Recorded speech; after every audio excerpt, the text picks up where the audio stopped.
McDonald is going to come back in. He should be back in shortly from MPCA. So let's do the usual. As we call roll, Ms. Ernst, let's also ask for approval of the agenda. And then we'll have that matter taken care of, and then we can deal with public forum. So calling the meeting of the Transportation Advisory Board of the Met Council to order at 12:32 p.m. on Wednesday, October 20th, 2021. Roll call, please, plus approval of the agenda, and Doug Anderson does a good job leading us out on that. So go ahead, Jenna Ernst. Anderson. Present and aye. Daly. Barber. Present and aye. Barnes. Present and aye. Boyles. We heard you, Frank, but something was a little wonky with your audio, just FYI. Crimmins. Present and aye. Dugan. Foster. Present and aye. Fox. Present and aye. Geisler. Present and aye. Giuliani Stevens. Or Hemmingson Jaeger. Patel. Here and aye. Hanson. Present aye. Holberg. Hollinshead. Jepson. Karwoski. Present and aye. Keeley. Present aye. Lindeke. Present aye. Look. Present aye. McDonald.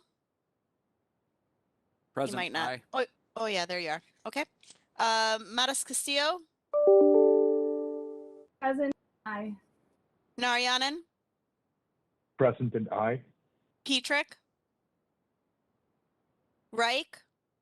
Present aye. Sanger. Present aye. Schember. Present aye. Stephenson. Present and aye. Jalali. I'm just at the end. Yes, present. Aye. Thanks. Yeah, the alphabet needs to be redone on this. Sorry. Ulrich. Present aye. I saw John. Ulrich. Present and aye. Thanks. Williams. Bob Coughlin, alternate for Janet Williams, present and aye. Great. Thanks, Bob. Wind Shuttle. And Workman. Present and aye. Was Winchittle there? Oh, I didn't see him. yeah, he was just in the prior meeting. So, okay, good. Thanks, folks. We've got an agenda to work from, and we've got a good group of people with us today. I don't think we've got anybody coming in from the public. Have we had anybody request to come in, Ms. Ernst, to speak to the tab about anything of import to them? No, Elaine and I have not gotten any emails. All right, okay, thank you.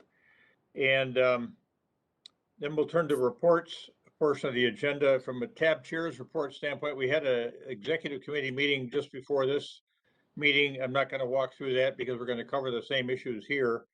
The only thing that Elaine wanted me to remind all of you of, and I think I saw an email from her, that the Met Council has made a determination that they're going to stay with the present form of meeting and communication until the end of the year. So we'll be continuing this virtual meeting process at least until through the December meeting of the tab. So that's the only thing I had to report out to folks on. And then Mike Barnes from MnDOT, anything to report out on? Mr. Chair, I don't have anything specific, just other than we're starting to wrap up some of our bigger projects. So it's been a pretty good year on the construction side. So other than that, unless there's questions, I don't have anything. Good. Anybody have any questions for Member Barnes on any MnDOT projects? All right. And then on to Craig McDonald for MPCA.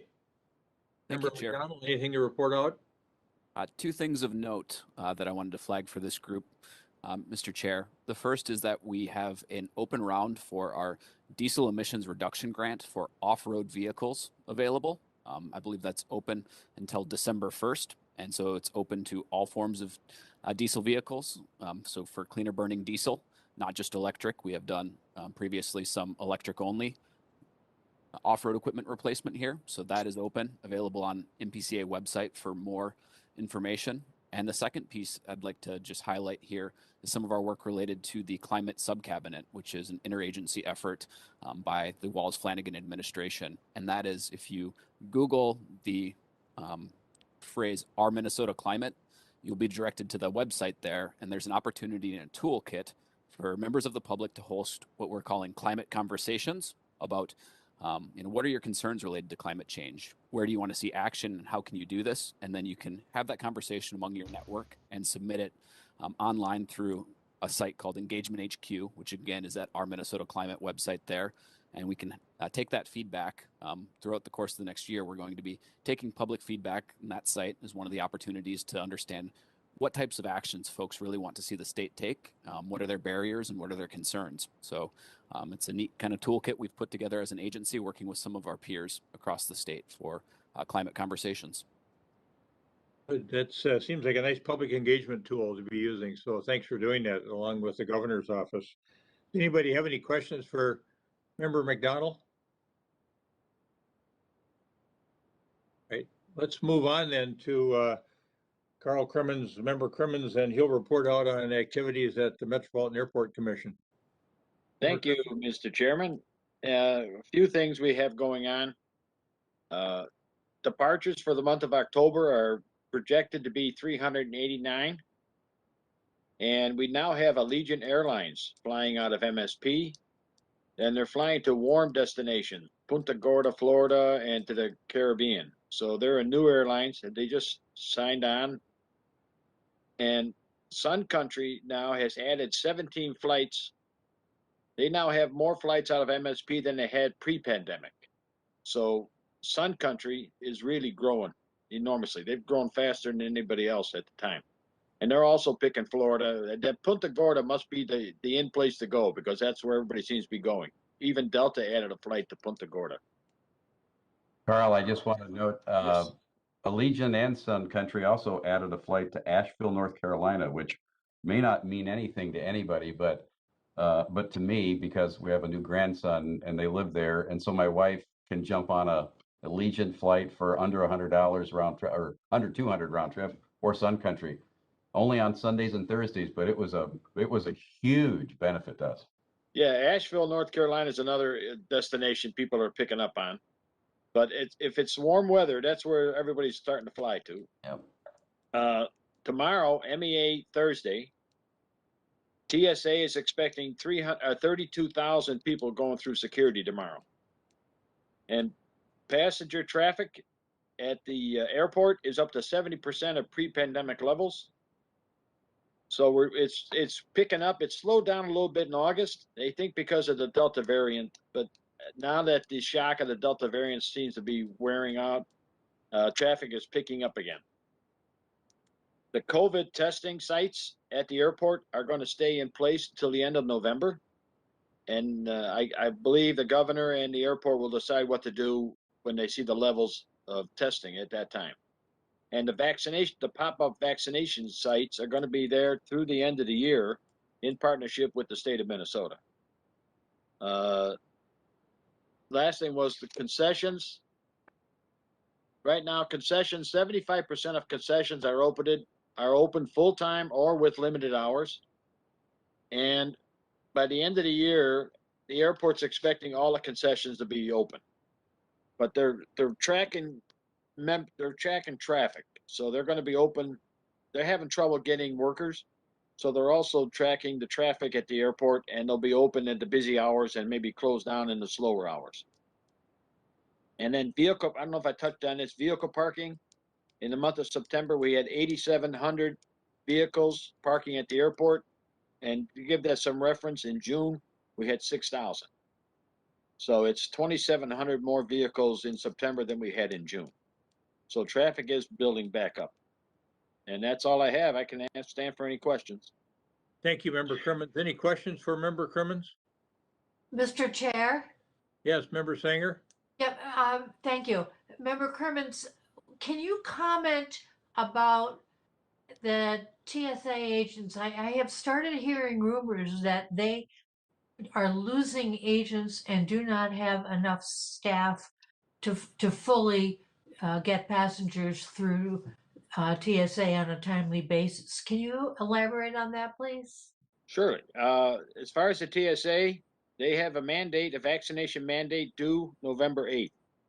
And they believe a large percentage of TSA agents are vaccinated.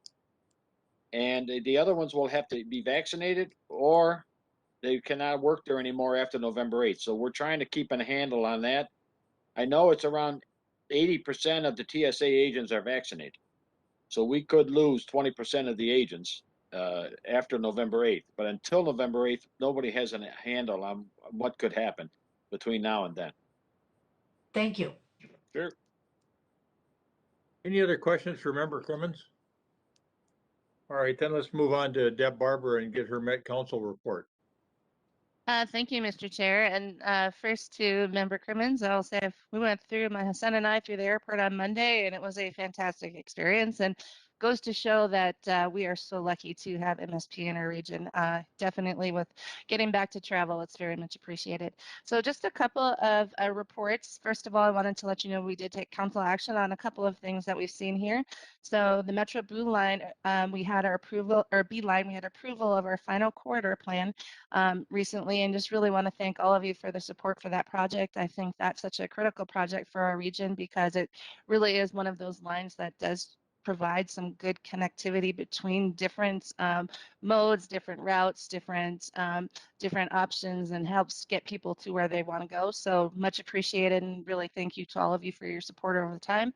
We also had our adoption of the Network Next arterial BRT candidate corridors. So that first action went through council recently, and it will be coming back through us again because now those routes will be amended into the TPP. So we can expect to start seeing that.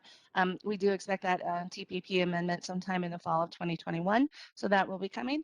I also want to let you know about an opportunity to participate in something we're doing at Metro Transit. Metro Transit will be hosting 2 summits on November 3rd and November 4th to receive input from the public regarding the zero emissions bus transition plan.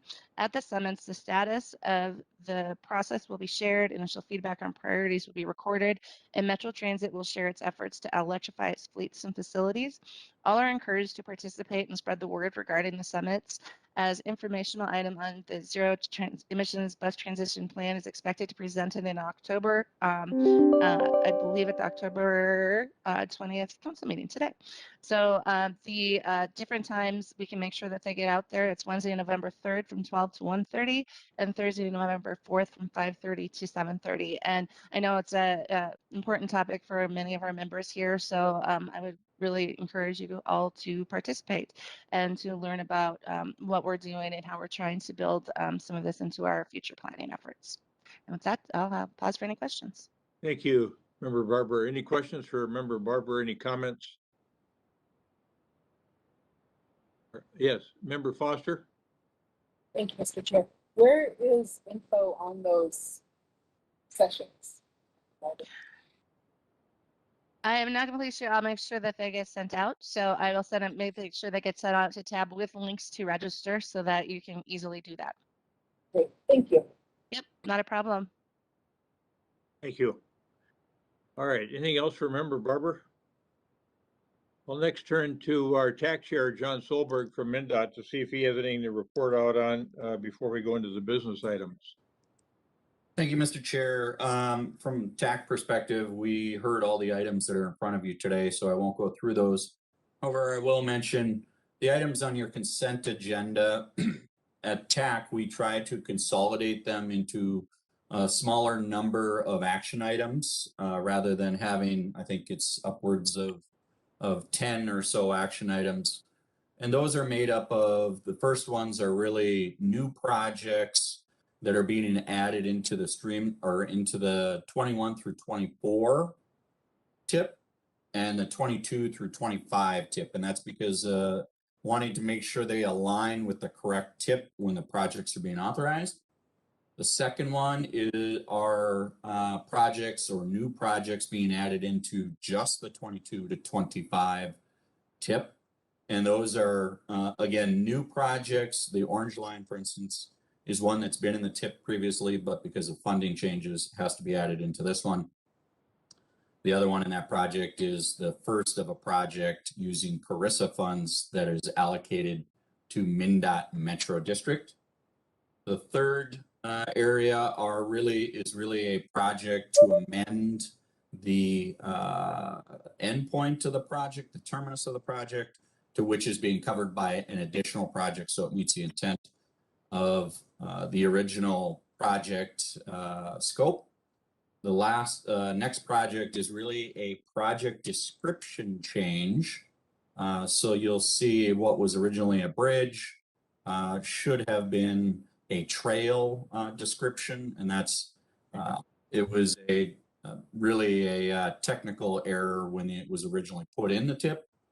And then the last one are two project cost changes that are moving forward. One is again a reduction, and the second one is a project. Oops, I got to go to the right one here. The second one is a project that's being done in the city of Minneapolis to increase safety for pedestrians and users underneath the bridge. That's all I have, Mr. Chair. Yeah, thank you. That's good predicate information to the potential action that we'll be taking here in a moment. So anybody have any questions for Chair Stolberg? No. All right, then let's move on to the business portion of the agenda. And the first area there in the business portion of the agenda are consent agenda items, and there's 6 of them there. Chair Stolberg just described 5 of them that have been streamlined so that we can just take action on a single motion basis. Does anyone on the tab wish to remove any of these items from the consent agenda? Move approval, Anderson. Second, Keeley. All right, we got a motion and a second, Member Anderson, Member Keeley, to approve the consent agenda as shown, as published. Any further discussion? Roll call, please, Ms. Ernst, with respect to approval of the items on the consent agenda. Anderson, Aye. Bailey, Barber, Aye. Barnes, Aye. Boyles, Crimmins, Aye. Dugan, Foster, Aye. Fox, Aye. Geisler. Aye. Looks like Hemmingson Jaeger. In for Mary. Aye. Gotel, Aye. Hanson, Aye. Holberg, Yes. Hollinshead, Jalali, Aye. Jepson. Aye. Karwoski, Aye. Keeley, Aye. Lindeke, Aye. Look, Aye. McDonald, Aye. Mattis Castillo, Aye. Narayanan, Aye. Petrick, Aye, and also present an aye from the first roll call. thank you. Thank you. Reich, Aye. Sanger, Aye. Schember, Aye. Stephenson, Aye. Ulrich, Aye. Coughlin, Aye. Windshuttle, Aye. and Workman. Aye. Thank you, everybody. The consent agenda items are adopted in that single motion. We only have one business item that involves action that we need to make a decision on, and that is 2021-07, which is the federal funds redistribution amount for the Met Transit's I-94 Manning Avenue Park and Ride lot. And John Solberg has this matter as well. So Chair Solberg.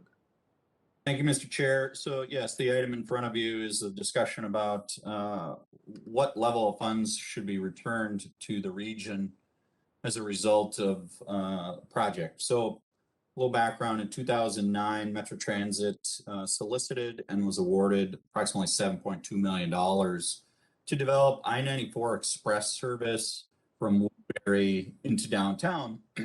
Part of that included the purchase of buses, the development of a park and ride facility near Manning Avenue. Subsequently, in 2013, the project was broken out into several different phases in the TIP. So what they ended up doing was spending money for the development or for the purchase of 4 buses that provided service to the I-94 corridor, for express service, I should say. Metro Transit did use their funds, not federal funds, for the operation of that service. One of the other lines indicated in that tip was for the construction and development of, and they spent approximately $500,000 of those federal funds in the development to that park and ride, which ultimately resulted in no park and ride being developed. As this came through TAC, the comments that were discussed were really about, well, what was the project that was originally solicited, what was the intent, and where were funds spent. So while it's known that Metro Transit did spend that approximately $2.2 million on buses, they did also provide express service and continue to provide express service in the I-94 corridor. However, they did spend $540,000 on that project development, as I mentioned, but that did not result in any construction near Manning Avenue or other locations for a park and ride. To be consistent with other capital projects that are solicited through the region that don't end up being built, all those funds are typically returned. TAC recommended ultimately that the $540,000, along with the funds that were used that would have been the remaining funds for construction, for the express service itself, the operations, and the construction be returned for a total of about $5 million to be returned to the region. Again, TAC's recommendation was not only or to allow them to keep that $2.2 million and the remaining funds that were solicited in 2009 be returned to the region. With that, I'll conclude my comments, Mr. Chair. Chair Solberg, do you want to, I think there's several different potential options here that might be good to clarify. I think 3 specifically.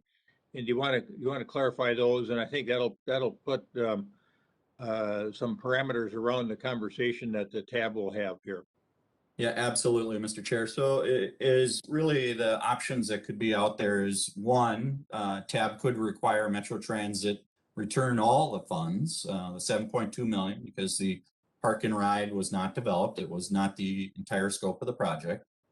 Maybe a second option were to require them to return the $5 million, such as TAC recommended, which would allow them to keep the money, the approximately $2.2 million that they spent on buses in, I believe it was 2014. Or yet another option is to allow them to keep the additional $540,000 that they spent on park and ride development, which would mean that they return approximately $4.5 million, which was Metro Transit's original request to the region. So those are kind of your 3 baseline options for TAB to consider. And again, Metro or TAC did recommend that they return that approximately $5 million to the region. And when you had your TAC meeting, did the Metro Transit representative get comfortable with the notion of returning 5 instead of 4.5? Yes. So at the conclusion of this item, we did take our vote, and the Metro Transit representative at TAC did also recommend that they return that $5 million back to the region. They were comfortable with that. Commissioner Karwoski, I think did you have your hand up? Yeah, thank you, Mr. Chair. Maybe, Washington County was awarded this money, the $7.28 million, and we do support the practicality of the Met Transit keeping the $2.24 that was spent on buses.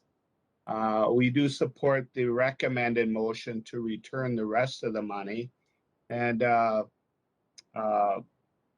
because there was a precedent set that if a project doesn't come to fruition, all the development money is returned. And Washington County would trust the process of the Funding and Programming Committee next month making recommendations. Yeah, that's a good comment, Commissioner. Reminds me to ask Elaine and Chair Solberg, this month we need to decide what amount to be returned to the region, and then next month we need to decide how those funds will be used. We need to, but it needs to go through that reallocation process. So I don't know if either Chair Solberg or Elaine would want to comment on that part of the two-step action that we're engaged in here. Elaine, you want to go through the process? Sure. TAB has a reallocation policy that's in place, and what that does is any funding that comes back, staff reviews options for the committees in TAB to look at. So options that will include holding the money to the next solicitation if it's available to do, and our next one is going out next spring, and then projects selected at the end of next year. Other is funding additionally federal funds for projects that were selected in the past that could take additional federal dollars. And staff has looked at that, and there's very few projects right now in the transit category that can, but that will be one of the options. And the other is selecting projects from the previous regional solicitation that were transit projects, keeping the funding in the mode that it came from.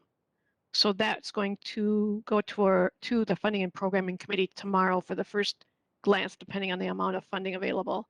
And then it'll come to TAB next month in November to distribute those funding. Thanks, Elaine. I'm going to go to next to Mayor Winchell and then back to then to Commissioner Gattell.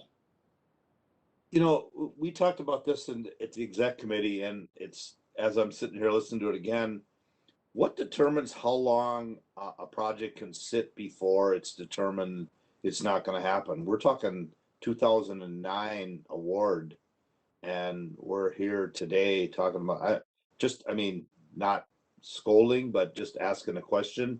Is there time limits on these projects that they have to make a decision to move forward? And in this case, the project started. And so once you start a project, because we asked the project start within a year of they're awarded the funds, or they asked for a program year extension of 1 year. In this case, the project was started with the purchase of the buses. So then there's time, and we don't usually have a time certain. We usually expect within a few years that the projects move forward. So this is an exception for a project.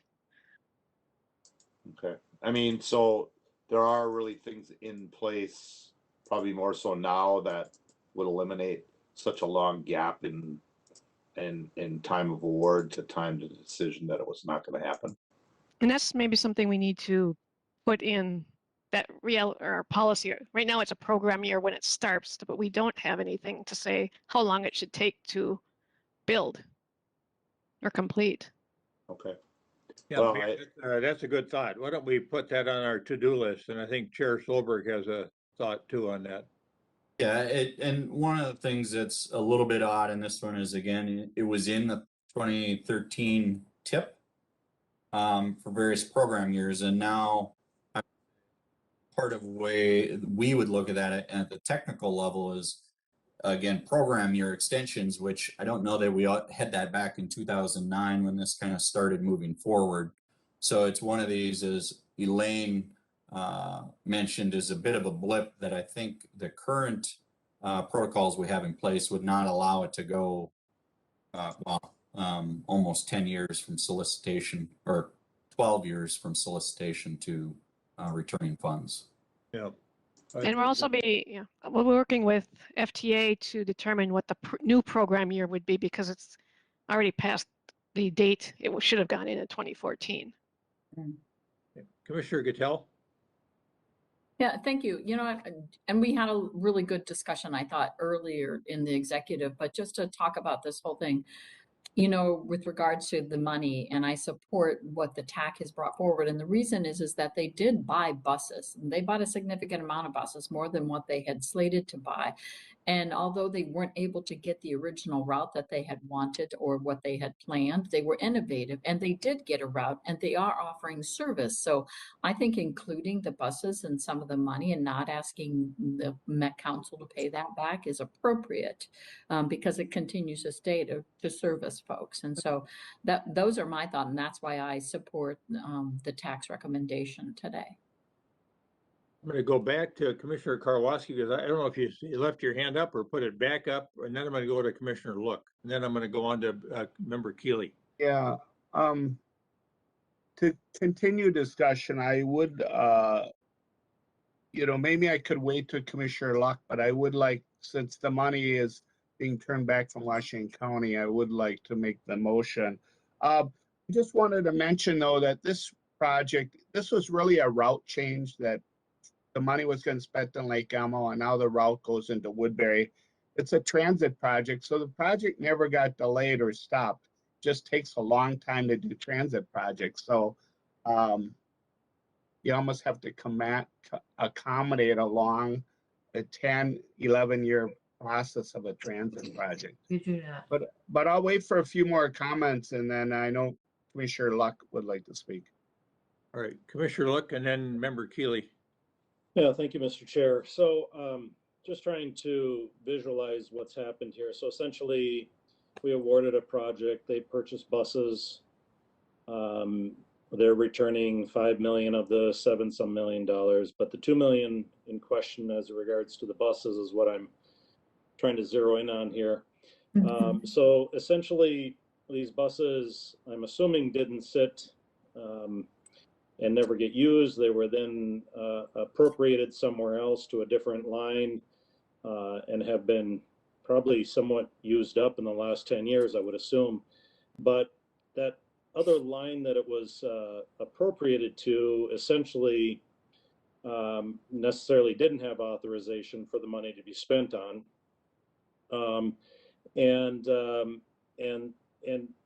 I guess I look at it from a standpoint of if a county or a city said, hey, we're gonna build this trail here with this money, we'd like an award, and they're awarded that money, and then they decide they're gonna build a different trail. And then the argument is, well, we supplied trails. I'm not sure that would fly necessarily on anyone else's radar. So I'm trying to understand what budget should have funded the buses that were ultimately used for a different line, and should that budget not then reimburse the tab for the ultimate project that didn't happen? Not jumping on anyone, just asking questions. Yeah, it's a fair question. I think Sheriff Solberg can comment on this, but my understanding is that the buses were used at another park and ride and put into service in 2014. And so to your point, Commissioner, look, they are pretty old now. They've been used and used effectively from some other park and ride. Sheriff Solberg or Elaine? Chair Evelyn, so part of understanding, I guess maybe tax recommendation is, and Commissioner Karwoski can probably put the pin on the geographic location, but it went from Manning to Guardian Angels Park and Ride, which I believe is just a couple miles to the east. So essentially serving, again, still that Woodbury area express service all the way to downtown. It wasn't a separate corridor per se, so not like moving a trail from Highway 65 to Highway 47 or something like that. It stayed on the same corridor. It was a shorter distance, which again, the costs of that association would be in the operations, which Metro Transit did pay. So hopefully that answers part of your question. If you have anything more for me, Commissioner Look, I'd be glad to answer it. Yeah, I think Member Barber may have some assistance here too as a Met Council rep. Member Barber? Yeah, I think. Member Keeley. Yeah, thank you, Mr. Chair. And just to add on to John's comments, definitely it was the buses were used for transit along the commuter services along the I-94 Eastern Corridor. I think this was actually a critical thing for our East Side Transit. And also, as we were looking at developing and building out towards the Gold Line, it definitely was something that helped inform the need for something like the Gold Line in the long term. And so I think as we've been looking at this project now, the buses definitely provided a great benefit. But when we look at the park and ride and that side of it, it made more sense to move to turning the money back, because as the Gold Line starts coming on board, we really expect that to be kind of the core for our post-pandemic commuter service riders on the east side. So, so I really want to, I am thankful for the support for this. I do think that it definitely, the buses in that corridor were an asset to our region, and I think we're taking the right approach here. Commissioner Look, did you have any further questions on that same issue?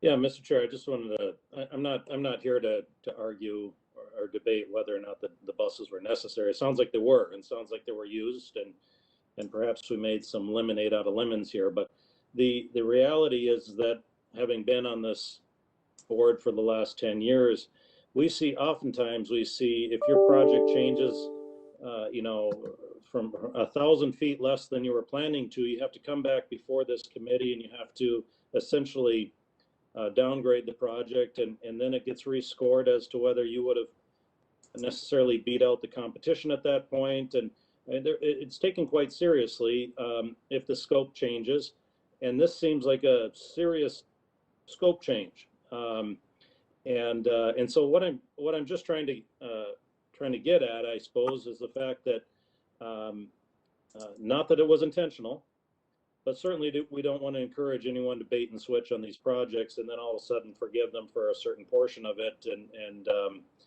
and then have another bite at the apple sometime later. So it's just kind of raises a question in my mind. I think you raised an interesting issue. We kind of know what requires a scope change when we're dealing with areas other than transit. But, maybe when they realized they weren't going to go forward way back when, that was a scope change we should have dealt with earlier in time. But anyway, that's something we could look at too, and put on our to-do list of issues we might want to look at. Let's go to Member Keeley now. He has had his hand up for quite a while. Member Keeley? Thank you, Mr. Chair. Just had 2 points, and Commissioner Look hit on the first one, and that was just the process that we followed seemed like there was something missing. Don't have any issue with buses being purchased and forcing Met Council to pay that back because they were put into use in the same quarter. It seems to me the larger piece was just the station that didn't get done. But to Commissioner Look's point, I think we ought to take a look at that and make sure going forward that we vet everything the same. And then the second point is, it makes me wonder, and I'm new on the committee this year, but when we go through these types of things and we discover something that may have been handled in a way different than what we're used to handling, and it's typically something from a far past on City Council, we instruct staff to do a full audit of all of the projects that are in the pipeline, regardless of when they started to get into the pipeline, to ensure there's no other circumstances like this that are out there. This one is a bit of a coming out of left field. It dates back a long time. And so my concern, being a sworn person of this particular commission, I'd like to know if there's anything else out there that has maybe not followed the process that we would all expect it to. So if we could have some sort of audit of what is everything that's in the pipeline to make sure there's no other circumstances like this, I think that would be in our best interest. Thank you. Right. Thank you. Thank you, Member Keeley. It's a good thought. Back to Commissioner Karwoski. You can, you want to adopt the recommended motion or make the recommended motion? Yes, Mr. Chair, the recommended motion, I'll read it. I make the motion that the Transportation Advisory Board allow Met Transit to retain the $2.35, $2,235,600 in federal funds from a 2013 CMAQ award for the purchase of 4 buses used for the express service in the I-94 East and return the remaining $5,044,400 in federal funds for redistribution.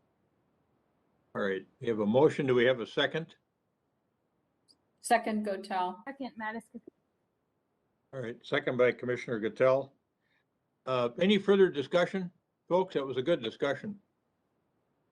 Mayor Chair. Winchell, Yes. and then Manus Castillo too has her. Well, I'm just going to go back to the latter conversations here about how would something like this happen? Is it we didn't have the safeguards in place? Because I'm the more I think about this, it's. I mean, I get it, but I'm not sure how they were able to take that money 5 years later and buy buses that weren't used for a line that wasn't going to happen, and that is really starting to confuse me now. And I'm getting some emails from our transit people saying about, are they going to reallocate funds that would have been used back in that time period to projects that were in place? So it's kind of confusing for me at this point to really understand how something like this happens. Elaine or Chair Solberg, Yeah. can you explain? We've got, I think we've got the mechanism in place now to keep that from happening again, but how it did happen, do you want to explain that under the rules that then existed? Yes, I can explain. For any project that changes, we do have a scope change policy. And this is always in place for a project to change before it starts. This is a project that changed after it had already been authorized and started, and their intention was to buy the buses, run the service, and build the park and ride. It was during the process of the development of the park and ride, they had some issues and it kept moving future. And then last year they decided it was not going to happen. And so that was when they contacted us to figure out how to send this back. And then I've been in contact with FTA, and the process, because this is different, is to come through TAB and have them approve the amount that gets turned back, whether it's the full amount or keeping the buses. So the process is for FTA was coming it back to TAB to make this decision because it was after the project started. And that makes it unusual because most of our projects, or all the others, have come in before they started for that scope change. This was not a planned scope change. It was something happened after they started. And what are the mechanisms in place now that would prevent this from happening again? I don't know if we could determine if a project starts, if it's going to fail. It would have to come through TAB to then decide what to do with that funding, whether all of it goes back or a part of it. Typically, what we've had is if projects can't do the project, they withdraw and return all the funding. That's what's happened with the roadways and trails projects. If they've done the engineering design and it doesn't go through, they reimburse the full project back to the federal government, either FHWA or FTA if it's a park and ride. So this is a unique situation where they're requesting that they can keep the funds versus turning it all back. In the past, when we've had unique situations that have come up that we haven't dealt with before, we've then looked at that issue to make sure that we've got some policy or procedure in place that precludes it from happening again. Is that something we can talk about, add to a list of things that we may want to address from a policy standpoint? One thing I could do, after this project came up, we have met with Metro Transit with their grants management staff, and we'll try to meet with them quarterly so that we can keep up with the status of the projects that they have been awarded. So this shouldn't happen beyond immediately, not, if there's a change beforehand, we'd know before they started the project. And if not, if it started, that it could get withdrawn sooner. And that would be the same as other projects. If they can't complete their project, they withdraw and the full funding gets reallocated. Remember, Barbara, you wanted to comment on Elaine's comment? Yeah, just a very quick comment. I think that I just want to make it just really clear that the reason this is fostering so much discussion is because it's unique.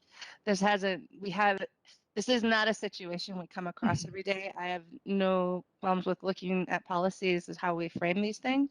And this is a great discussion that we're having, but this is by no means something that we anticipated nor do anticipate seeing as a common occurrence. But that's why, we can definitely, I like that we're going to have the ongoing meetings with Metro Transit. There could be some potentials with the same things with some of our other transit providers that have projects. It might be the same sort of structure that we need to put in place with that. But just want to make sure that everyone recognizes this really is a unique situation. Mayor, did that cause any follow-on questions for you? Well, I don't know. This just doesn't. It's one of them that at first it sounds like it was perfectly normal, but it just doesn't seem right after more conversations. And I mean, me personally, now I think that Metro Transit should have to return it all. And if I know it's a lot of money and it's not there, then I think they should be somehow penalized in future projects. The cost of that. I'm just not feeling good about that. I can say this is the right thing to do because it just doesn't seem right. So I'll just leave it there. All right, Member Geisler. Thank you, Mr. Chair. I guess I want to take a little separate tack here in that part of the reason why we're having this discussion is that Metro Transit took the time to look at it after an environmental impact study, after some delays, and said, do we still need to do this project?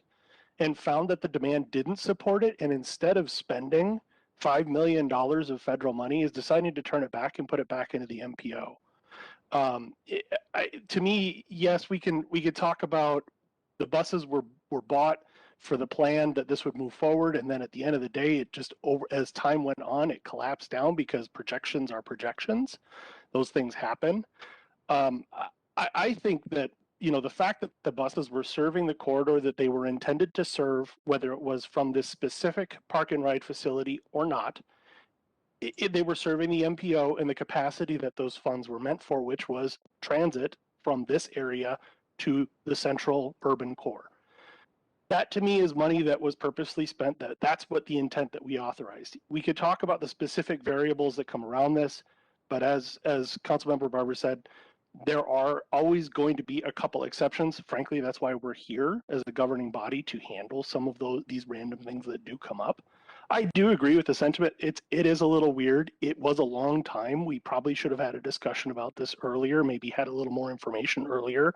I think staff has heard that message and learned that. But I think TAC's recommendation is perfectly reasonable here. The buses served their purpose. The buses served the MPO in the purpose that the TAB was funded them in the first place. And I think, we're giving them less than what they originally asked for. They are forfeiting the $500,000 of planning that was there. I think this is a perfectly reasonable request and a perfectly reasonable exercise of our basically decision-making powers. And to Member Geisler's comments, and I'm not disagreeing there, but it kind of goes back to where somebody mentioned, well, I put it in for a trail, but I won't put that trail in. I'll put a different trail in, but that one didn't score as high, but it's meeting the same people's criteria or serving the same people. Is that okay? I mean, that's the whole thing about this that I don't feel right about. It's just that it wasn't what it was intended. And I get it that they're giving $5 million back and their 500,000 is being forfeited for design, but it just, I don't know. And like I said, I'll stop there, but I just needed to comment on Member Geisler, how he phrased that. Thank you, Mayor. Member Matas Castillo, you've had your hand up for a while. Commissioner? Yeah. Thank you, Mr. Chair. I just want to support this move too and the recommendation and motion from Commissioner Kowalski. I think that the reality is we can't necessarily compare this to trails and a different. I think Commissioner, can you go off of video? Your audio is really breaking up. Sure, is that better? Yeah, start your comments over again, please. Sure, yes, thank you. I just want to share my support for Commissioner Karwowski's motion. I think comparing this to trails is kind of like comparing apples to oranges. The difference is this is a transit line. It's the Gold Line. The buses were supporting the Gold Line, not an additional park and ride was going to be built. I think it's the same line. It's the same overall scope.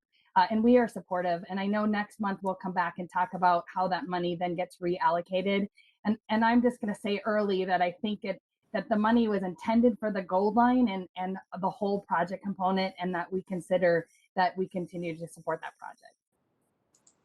All right, thank you, Commissioner. And then back to Commissioner Look. I think Mayor Winchell, you still have your hand up, but I don't think you mean to have it up anymore. Thank you, Mr. Chair. Let me just say I'm going to support the motion here for the good of the order. But I think this is some excellent discussion. You know, we might as well just put a pot of money out there and say, so long as it goes for transit, it can be used for anything. And I don't think many of us would be supportive of that, because we work based on a scoring process, and the scoring is based on the narrative. And the narrative is kind of what I've been critical of in the past. Say, for example, you say we're going to increase ridership by 1 million rides.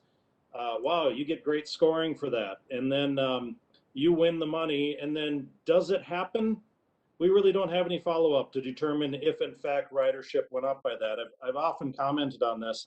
There has to be some sort of validation of return on investment, because you're competing with other projects which aren't necessarily enhancing or elaborating their narrative.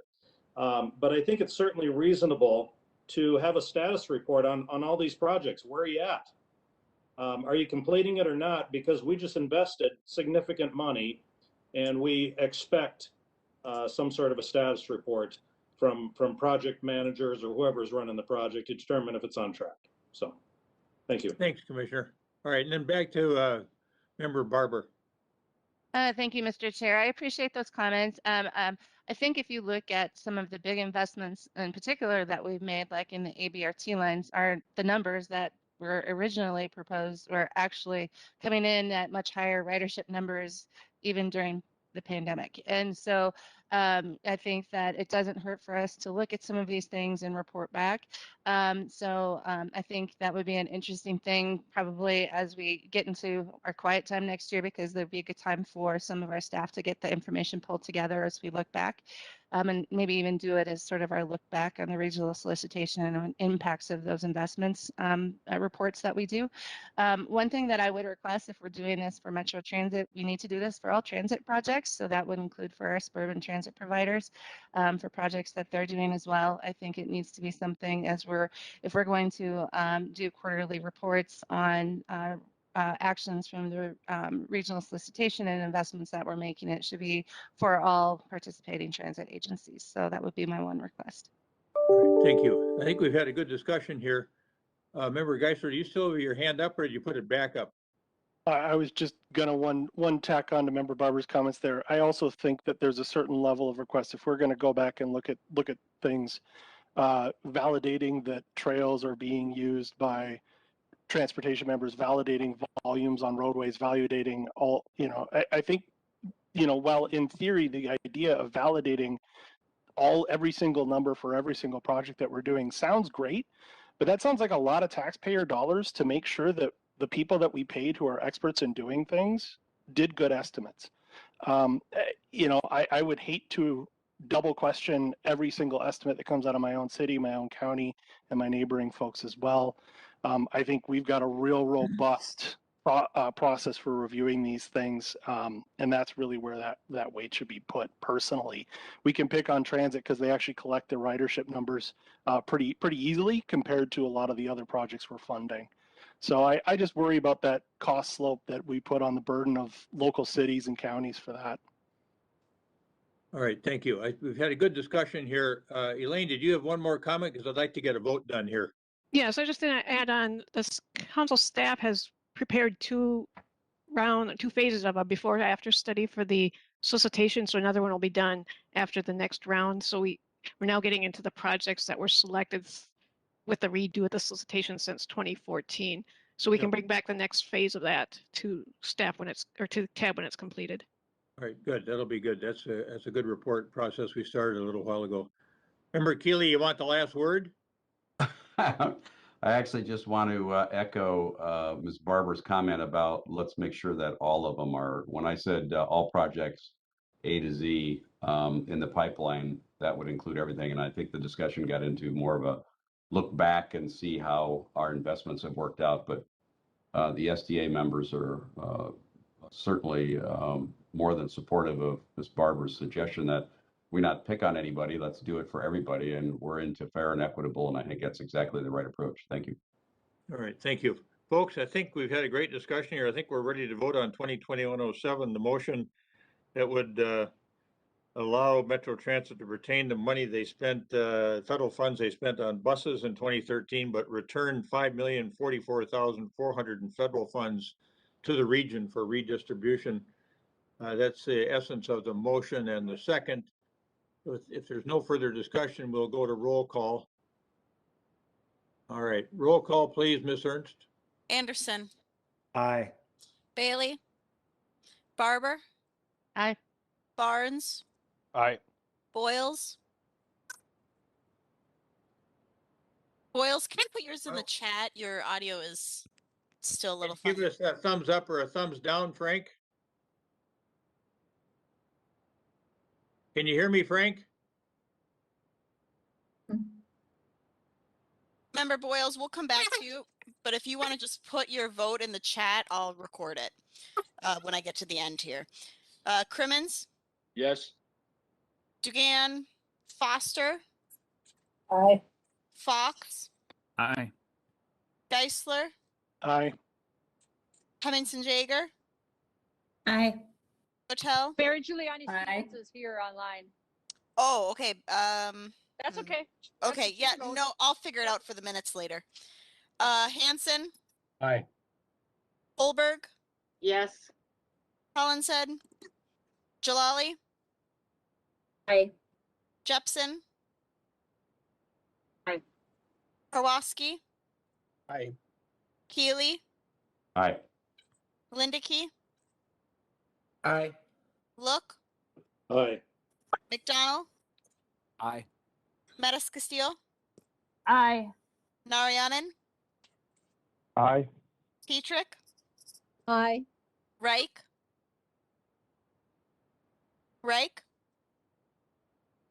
Sanger, Aye. Schember, Aye. Stephenson, Aye. Ulrich, Aye. Coughlin, Aye. Windshuttle, Nay. Workman, Aye.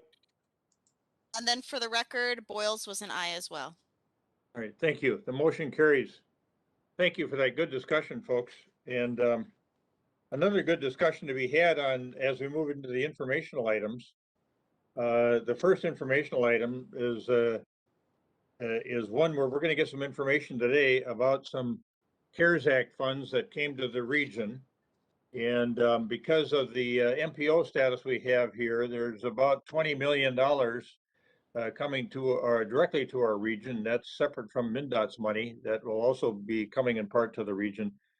And there's some recommendations on how to use these funds, several different options that are going to be proposed. And Steve Peterson has this matter to discuss with us. So I'll Yes. turn it over to Steve Peterson.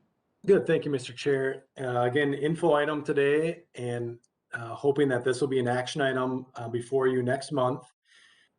And this is what we call CRRSA funding. So this is Corona Response and Relief Supplemental Appropriations Act, signed last December of 2020.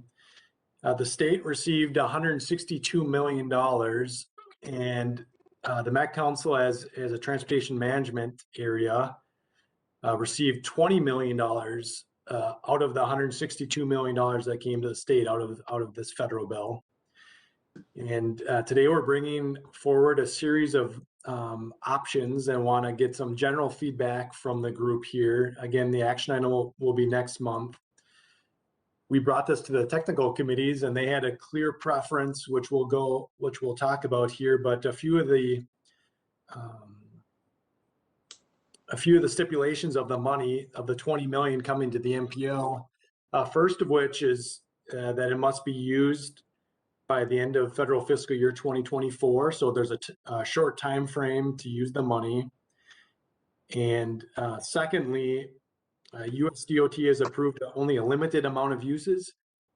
One of those being that you could show transportation losses that were incurred because of COVID and the pandemic, or you could put that money towards projects. So it's kind of one or the other is our understanding from USDOT without some additional approvals that would have to go to DC. So again, this went through the committees, and I'll go through the three options here briefly before you today. The first option, I think as a predicate to the option, Steve, what might be helpful, and it's in the memo I'm sure everybody has, is that first paragraph where it talks about the intent of the use of the ERISA funding. You might want to just highlight that before you give the options.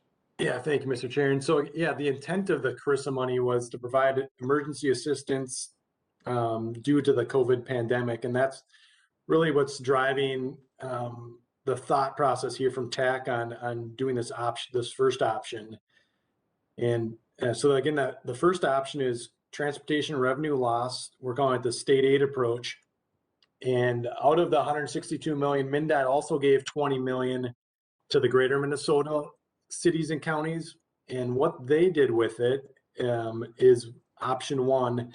They used the state aid formula to distribute the money to eligible cities, which would be cities over 5,000 people, and counties, using, again, the state aid formula that everyone knows. So kind of the broader context here too is a lot of a revenue loss for transit agencies has come through both through the ERISA Act and then the CARES Act and then the American Rescue Plan, all had money for transit operations losses. So that we felt was covered.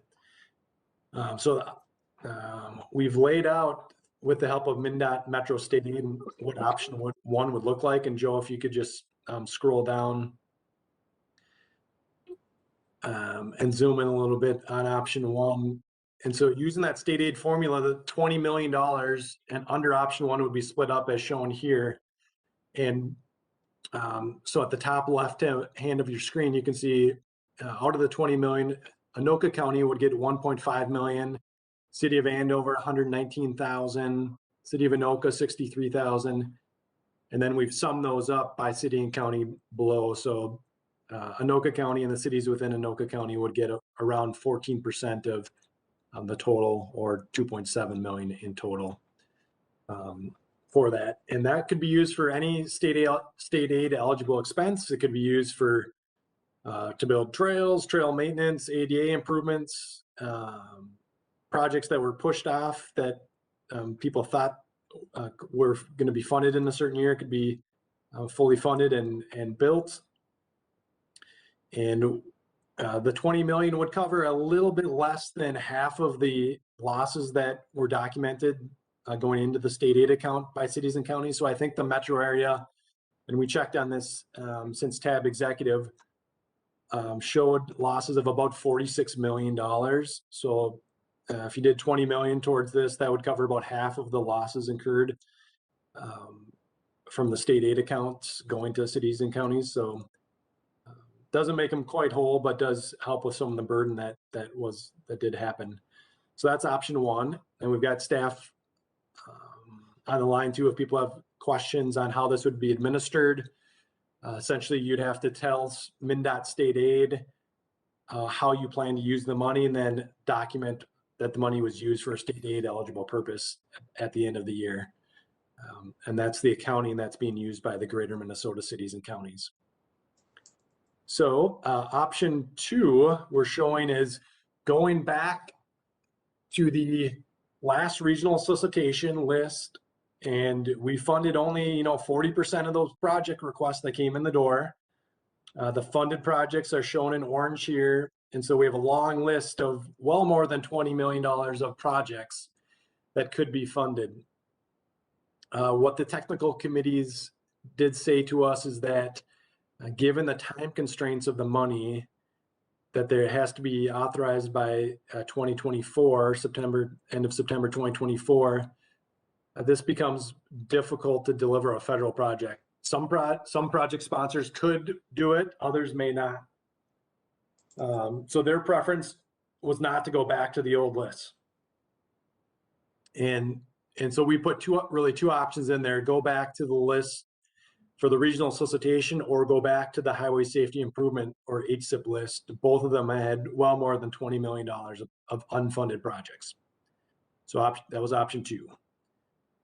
And now option 3, if we could scroll down a little bit, is to look at projects that we have already awarded funding to in the regional solicitation that were selected for program years 2022, 2023, and 2024. So we know we can meet that time deadline.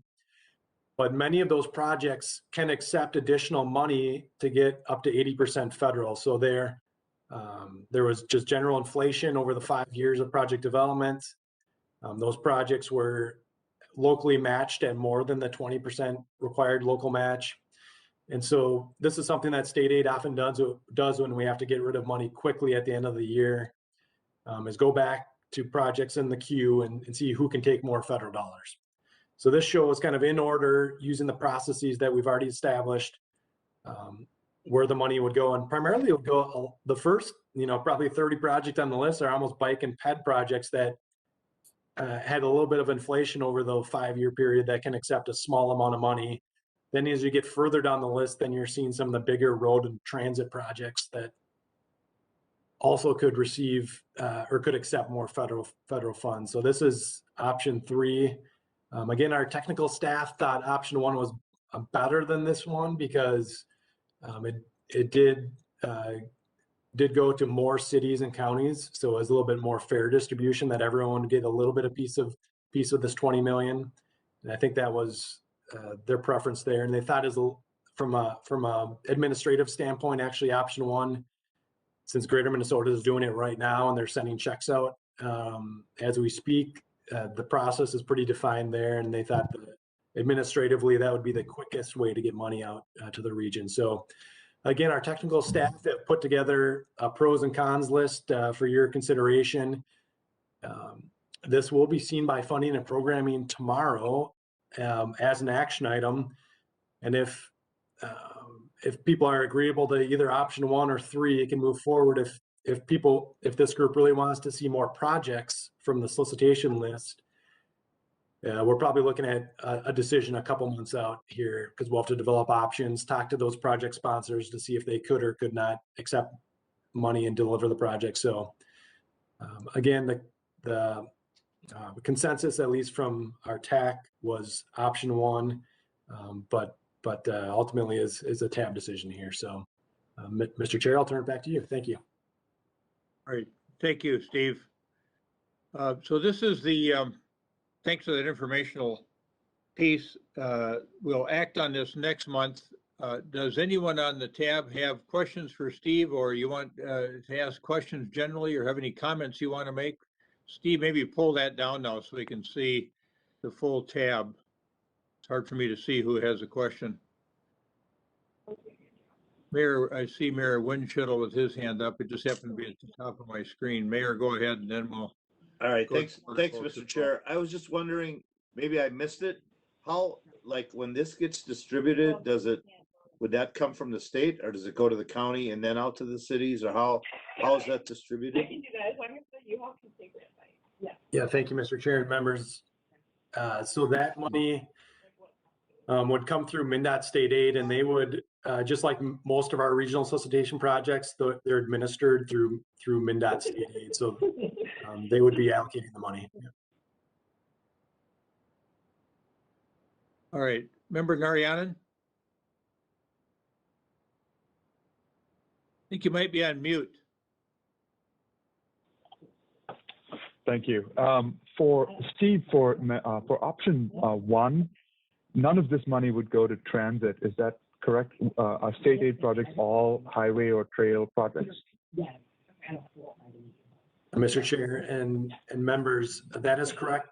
The money would not go to, in this scenario, would not go to any of the transit agencies in the region. And our technical committees thought that was okay because a large summation or a large amount of money has gone to the transit agencies with the other 3 federal bills that have been passed in the last year. CARES, So being Chris, I am. Go ahead, Member Nariano. yeah. Sorry. My recommendation would be that we also do an option that just looks at money that going into transit, because even though we've seen some money come into transit through other federal bills, we're also going to see a lot of money going to highways, both with existing bills and coming bills as well. And transit agencies are still struggling with huge amounts of revenue loss. And I think that this money should be thought of in that way as well. And I wonder if it is possible for us to do an option that looks at money just going into transit as well.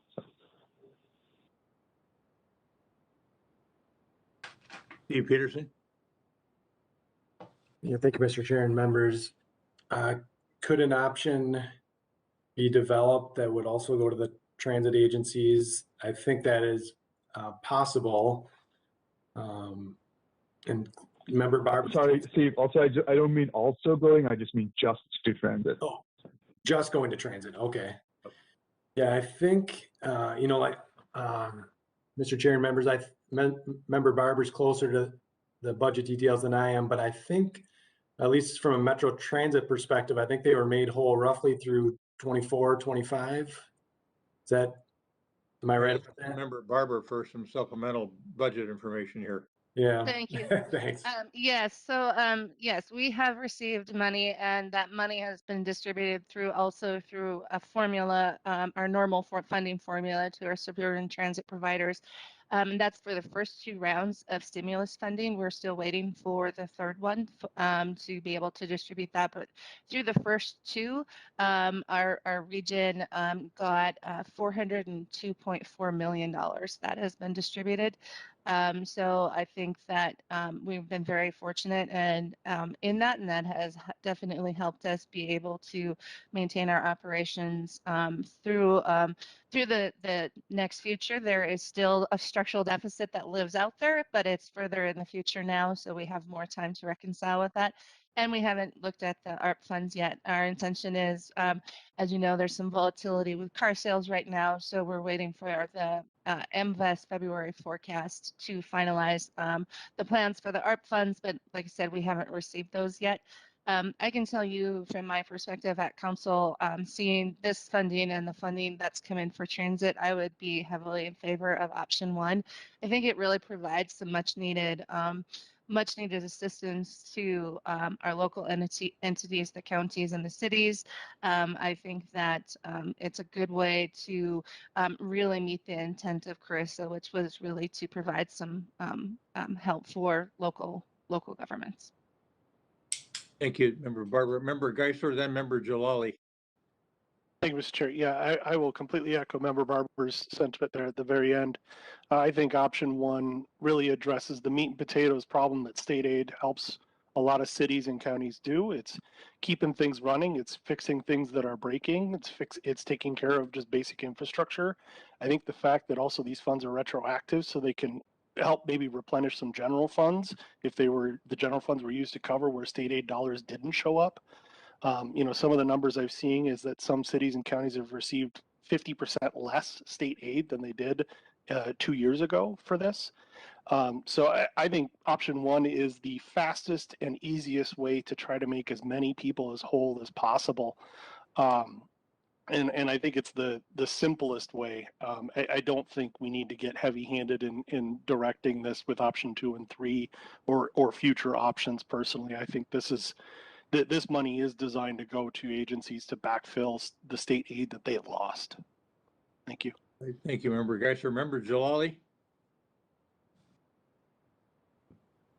Thank you. I guess I just have some high-level thoughts and reactions, but first is that this is just a tremendous amount of information to pour through. So I'm really glad that we're not deciding today, because I personally need a lot of time to digest this and understand what it actually means. And I may follow up and just request more information about, if we're making choices about what this allocation goes to, it helps me a lot to understand, if we're not funding it through this avenue, where is that priority getting funded? And I think a lot of local governments right now, speaking for myself as a St. Paul councilwoman, but also thinking of all my colleagues I work with all the time, we are having this strange dilemma of all of the sudden funding coming at us all at once from multiple sources and from different federal processes. And so I personally appreciate the time, just because I think we have to make really smart, important, forward-thinking choices with those what are essentially one-time expenses. And it connects to something that we're talking about at our Public Works Department, which is there's a win-win-win in overhauling our city road network to kind of reset the road's life cycle, but also take steps to actually make it easier to travel, not by car, but safely on foot or by bike, or connected to transportation throughout the city. It eases traffic on other residents. It takes the load-bearing weight off of the roads, and it's just a win-win-win. Safer ways for people to get around, fewer emissions, easier for folks who do need to use cars or still have to for whatever reason. And it's more financially responsible over time. We are pouring millions of dollars into the concrete to maintain the status quo, and we just can't keep doing that with population growth. So I just offer that thought to this group as we think about how to use these funds, because I think that's about just a smart use of funds that actually in the long term is more financially sustainable. And also it really helps us try to use these funds to spur important projects that will actually help us make better decisions down the road and easier ones, because we've actually just built out the transportation network we need. So I know that's very high level, but it's just, I'm just kind of trying to center myself in values, because this is so much information to react to. And I'm looking forward to digesting the next, it sounds like we're making actual decision on this in November, right? This is just an information item today. That's correct. Member Jalali. Okay.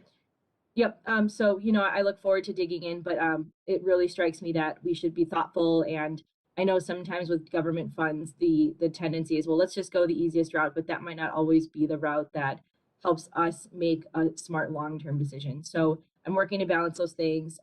Right now, I'm still absorbing more than I feel able to give comment on, but I wanted to share those guiding principles, because I think that is just part of what I'll be bringing to this conversation, and I think we can do to help everyone get their needs met. Thanks. Thank you, Member Jalali. Commissioner Karwoski, and then Member Barber. Thank you, Mr. Chair. I think Member Geisler and Barber made some really good comments, and I noticed Commissioner Holberg has some good thoughts. And Washington County strongly supports option one. I think it meets the spirit of what these CRRSA funds are about. They're intended to provide relief from COVID impacts by offsetting local losses, not to designate projects. I think, so we really want to give direction to staff rather than explore a lot of, if we can come to a consensus, I think staff can spend time on other things. Washington County can't support option 2 or 3. I think option 1 also gets monies to our cities and to the counties, and I think they're best apt to make those decisions on how to spend that money. Thank you. Thank you. Member Barber, and then Member Barnes. Thank you. Just a quick couple of comments on the discussion. So I think that we did want to make sure this came as an information item so that there could be a lot of discussion. I do agree it's a lot to kind of process, and we know a lot of our local governments are really wrestling with how they want to manage incoming funds right now. Councilmember, I would recommend reach out to Steve. He'd be more than happy to connect with you and kind of discuss some of the implications, and he attends, all the other little sub meetings that we have here, and can give you the feedback that we've been hearing.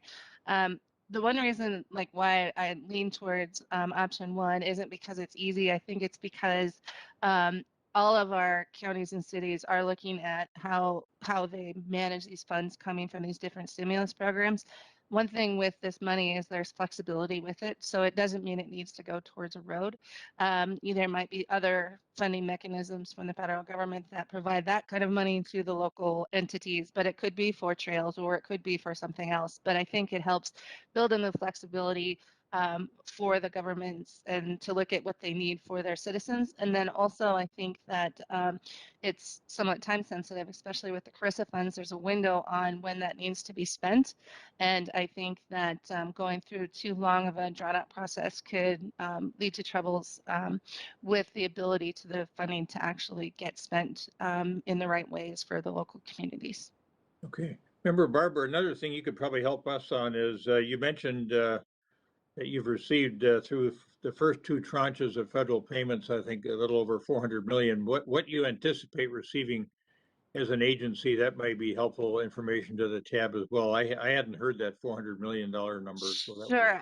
I don't remember the numbers offhand for the third round, but those, like I said, those were for the first two, and the CRRSA funds just went, the allocations just went out to our suburban providers over the last month and a half or so. We're still, I don't know what the timing is for our funding to come in, but let me send a quick note and see if I can find out before we're done talking here. Good, thank you. Member Barnes? Yes, thank you, Mr. Chair. A couple items. One I want to pass along as we were working through the kind of discussions for quite a while, because this has been, the funds coming to the state. It's been quite a while with this since last December. So lots of different discussions with this. The county engineers are very supportive of the option one, as well as the cities through the city association, and it's for all the reasons that have been covered already about kind of getting the money out there and the fairness and getting some distribution so it isn't just one. So those things have been covered.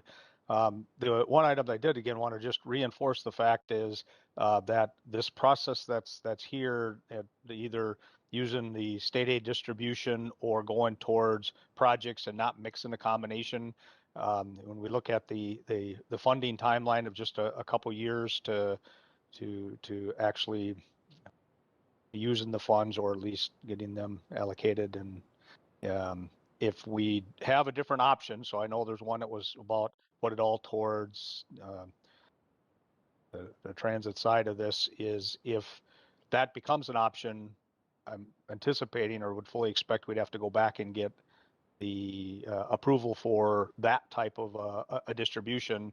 And the last go around, that's why it's taken quite a while. So this wasn't us just sitting, we were waiting as a state. It took a long time, and they were anticipating it could take a year to get changes. So if we're going to do that, then it only leaves a very short amount of time. So again, out of these, if the distribution option one is the option chosen, then the locals, where that gap is, they have some flexibility on how and where to put that, and then they got to document it.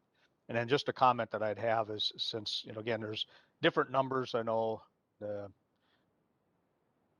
brought up 400 million. I've seen numbers of 750 million on the transit side. So there's a significant number. So part of it, we'd have to show what part is still a gap that hasn't been funded. So again, out of that may take quite a bit of time and justifying and stuff. So going back to where others have said, not just taking an easy route. This wouldn't be just an easy route. This is where there's a lot of work, a lot of processes in doing distributions. There would be a lot more harder things for others at the local level to where they have to do the trade-offs of where those gaps are. So that's what I have to add, Mr. Chair. Thank you. Thank you, Member Barnes. Anybody else wish to comment here? Steve, I think you're getting some good information to go back to the funding and programming folks with. Mr. Chair? Yes, Member Sanger? I appreciate the simplicity of approach number one, and I don't disagree with it, but I do want to know whether there are any of the 2020 approved projects that could use additional money to get to the 80% level and still deliver by 2024. In other words, are there some projects we could supplement and then use the rest of the money for option one?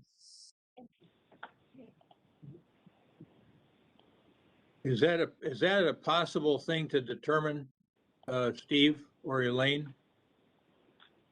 Yes, Mr. Chair and members,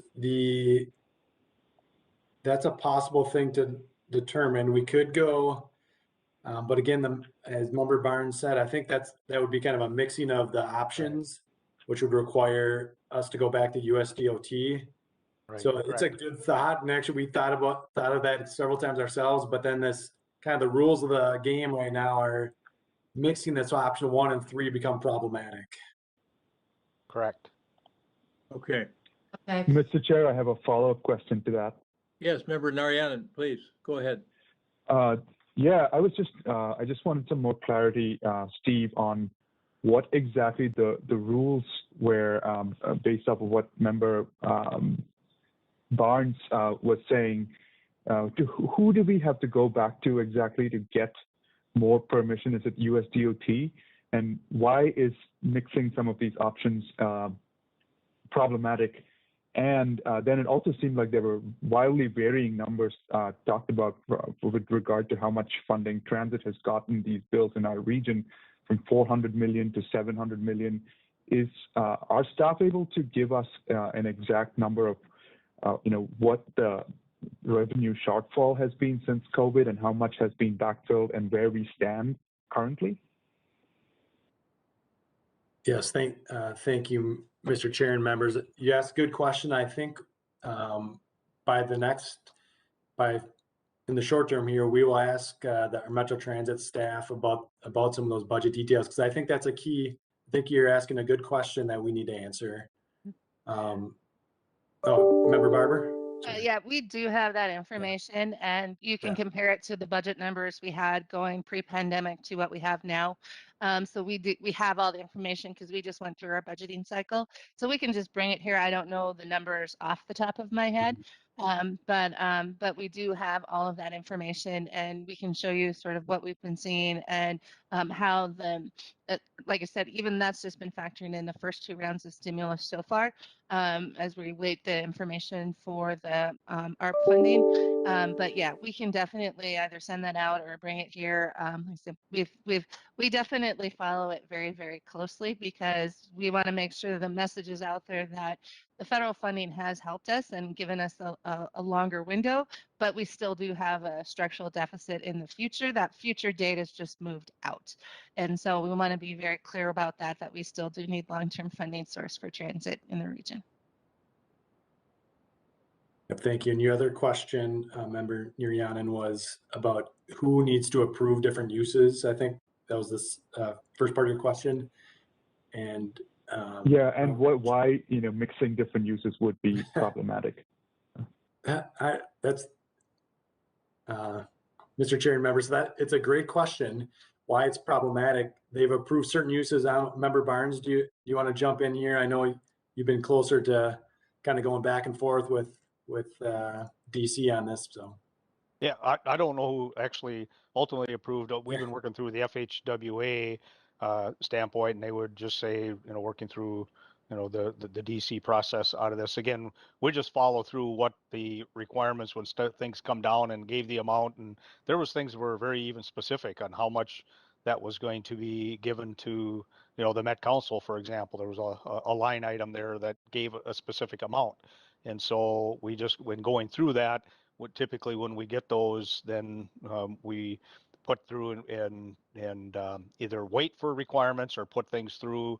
And so it was a little bit of a combination, and they had to go get the approval for the use. So from there, other specifics, we'd have to have somebody that really does more on the legal side. The FHWA they gave us the feedback that, here's a couple options with this here. We've got the approval for the state aid distribution. You've got the project option, and they were pretty clear to say if you mix and match, then they'd have to go back. So we'd probably have to have them come in and talk more with that. So that's all I would know.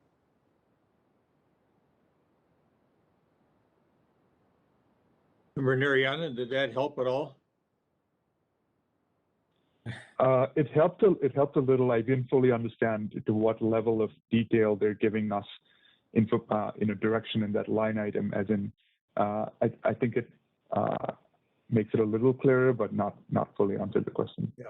Why don't we have one of our staff folks go back to FHWA or MnDOT and ask that question about mix and match and see what kind of a initial response you get, and then you could circulate that information between now and the next meeting. Sure. We'll do. Yeah, I think there is a letter that helps with that too. I'd have to look. There was kind of like an outline of part of that issue, but we'll see if we have something beforehand. If not, get somebody to just be part of next month. All right, thanks. Member Geisler? No? Go ahead, continue. Wave me off. All right. Anybody else on this item? Member Peterson, do you think you, all right. I have my hand raised. I'm sorry, I'm missing it here. Who is it? This is Commissioner Jalali. I just wanted to go add ahead. in. Yeah. Thank you, I appreciate it. I think to sort of clarify my actual comment earlier, the follow-up I think would be helpful to many people, especially folks on this commission who don't have staff and are in a volunteer capacity and just kind of resident representatives, that that we get all in one place a picture of the federal funds coming online for various transportation uses to our shared agencies, what can be used for what, and then make this choice in November with a very clear shared picture of that. I think that would just really help distill the conversation. So I will follow up for that, but wanted to clarify what that was about. Thanks. All right, good. And I see that Member Barber's just put in the chat that the total commitment from in the way of federal funding is about 725 million for transit. So, and then is Commissioner, let's see here.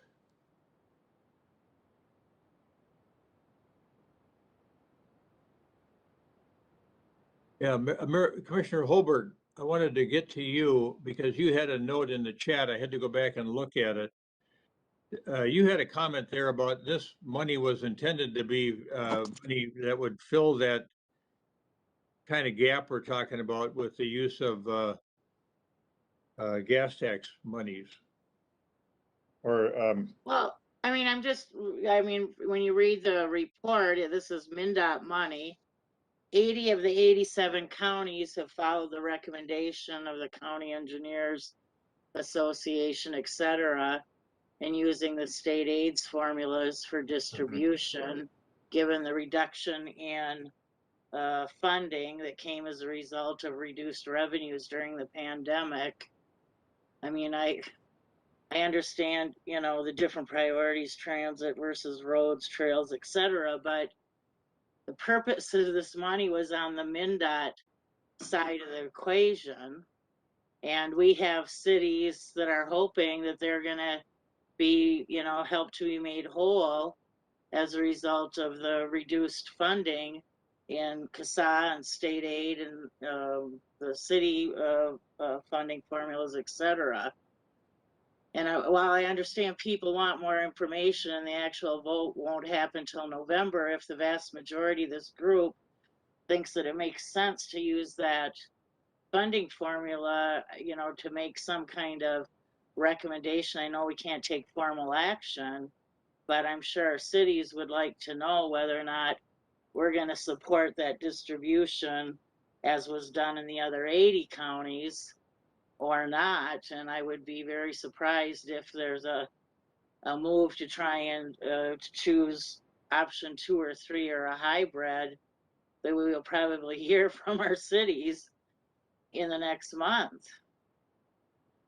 yeah, you raised an interesting point. We can't vote on this matter today, but Steve Peterson, are you getting the kind of guidance you want? Or one thing we've talked about in the past is doing some polling. We could do that too, polling on option 1, 2, or 3. How much clarity do you need and how much direction do you need? I think Commissioner Holberg's raising an interesting point.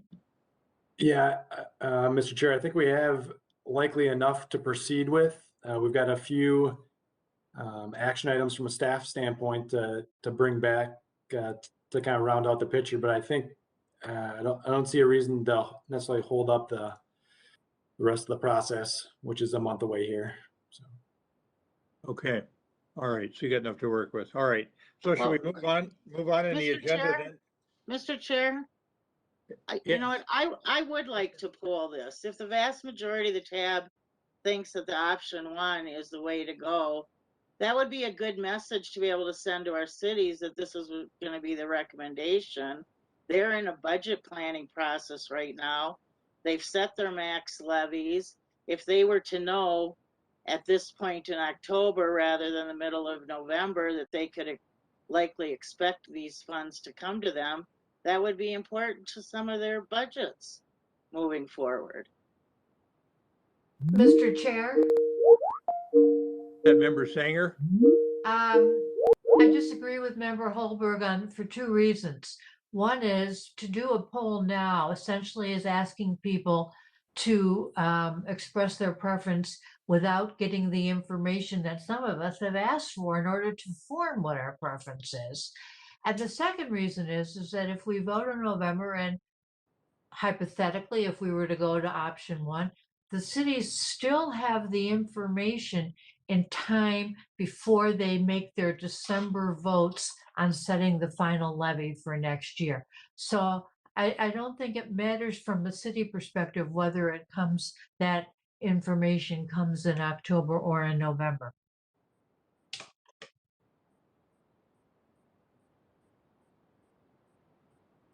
One of the things I'm sitting here thinking about is we talked about polling, but we'd almost have to have a motion to approve the polling and vote on that before we could actually do the polling. Informally, I suppose we could do the thumbs up, thumbs down routine, so somebody had a general idea of where people were heading right now. And I've got Member Jalali who wants to speak, and I couldn't, oh, there, I see her hand up now. Thank you. Member Jalali, go ahead. Thanks. Thank you. That note. No problem. Thank you. You know, I'd just like to build on that point that I just don't feel that that action would be appropriate. I think this is an important decision that requires deliberation. It's listed on this actual agenda for today's item as an information point, and to suddenly convert it to an action item isn't appropriate from a public process standpoint, and also from a city budgeting timelines point of view. We are doing our budgets with the information we have right now, and we are always getting new information all points of the year about what federal funds are coming, what Congress is doing. There, in my view, is more harm to rushing a decision like this without deliberation and subverting an existing process. And so I don't personally have that need driving the timeline. Of course, it would always be useful at the same time. That's not a certainty that we've had, and I don't think it's wise to change the course of action today. So I would be in opposition to that and wanted to just add those thoughts in. All right, Member Jalali, thank you. Member Geisler? Thank you, Mr. Chair. You know, I do really want to point out the fact that the Minnesota County engineers and Minnesota City engineers are in support of one. These are the folks who know the job. They know what it takes to get these things done. I do think it's important that we respect the staff of all of these cities and all of these counties across the entire state who have basically asked for it to go this way. And as Member Holberg said, the vast majority of the state's already gone this path for all the reasons we've mentioned. I'm not a huge fan of adding a bunch of barriers for essentially money that's supposed to be backfill to help places that already were hurt. You know, I think we've had a lot of conversation here about where we want to put it, what our preference is. We have that conversation with every solicitation, and we can make those pitches in every one of those places too. That's really where we spend our allocation monies. This is supposed to go back to help cities that were short state aid, that cut projects, that didn't fix roads that were supposed to get fixed, that didn't fix trails, that, you know, cut consultants, cut projects that because they couldn't get them done because there wasn't enough money. I think that, you know, I think Member Holberg's is really on the point. It is a backfill money. This is not a wish list going forward or looking at things. And frankly, from my experience with my local city and talking with the county a little bit as well, they know how to spend state aid dollars, and they know the rules, and they can funnel those into purposeful and willingful actions.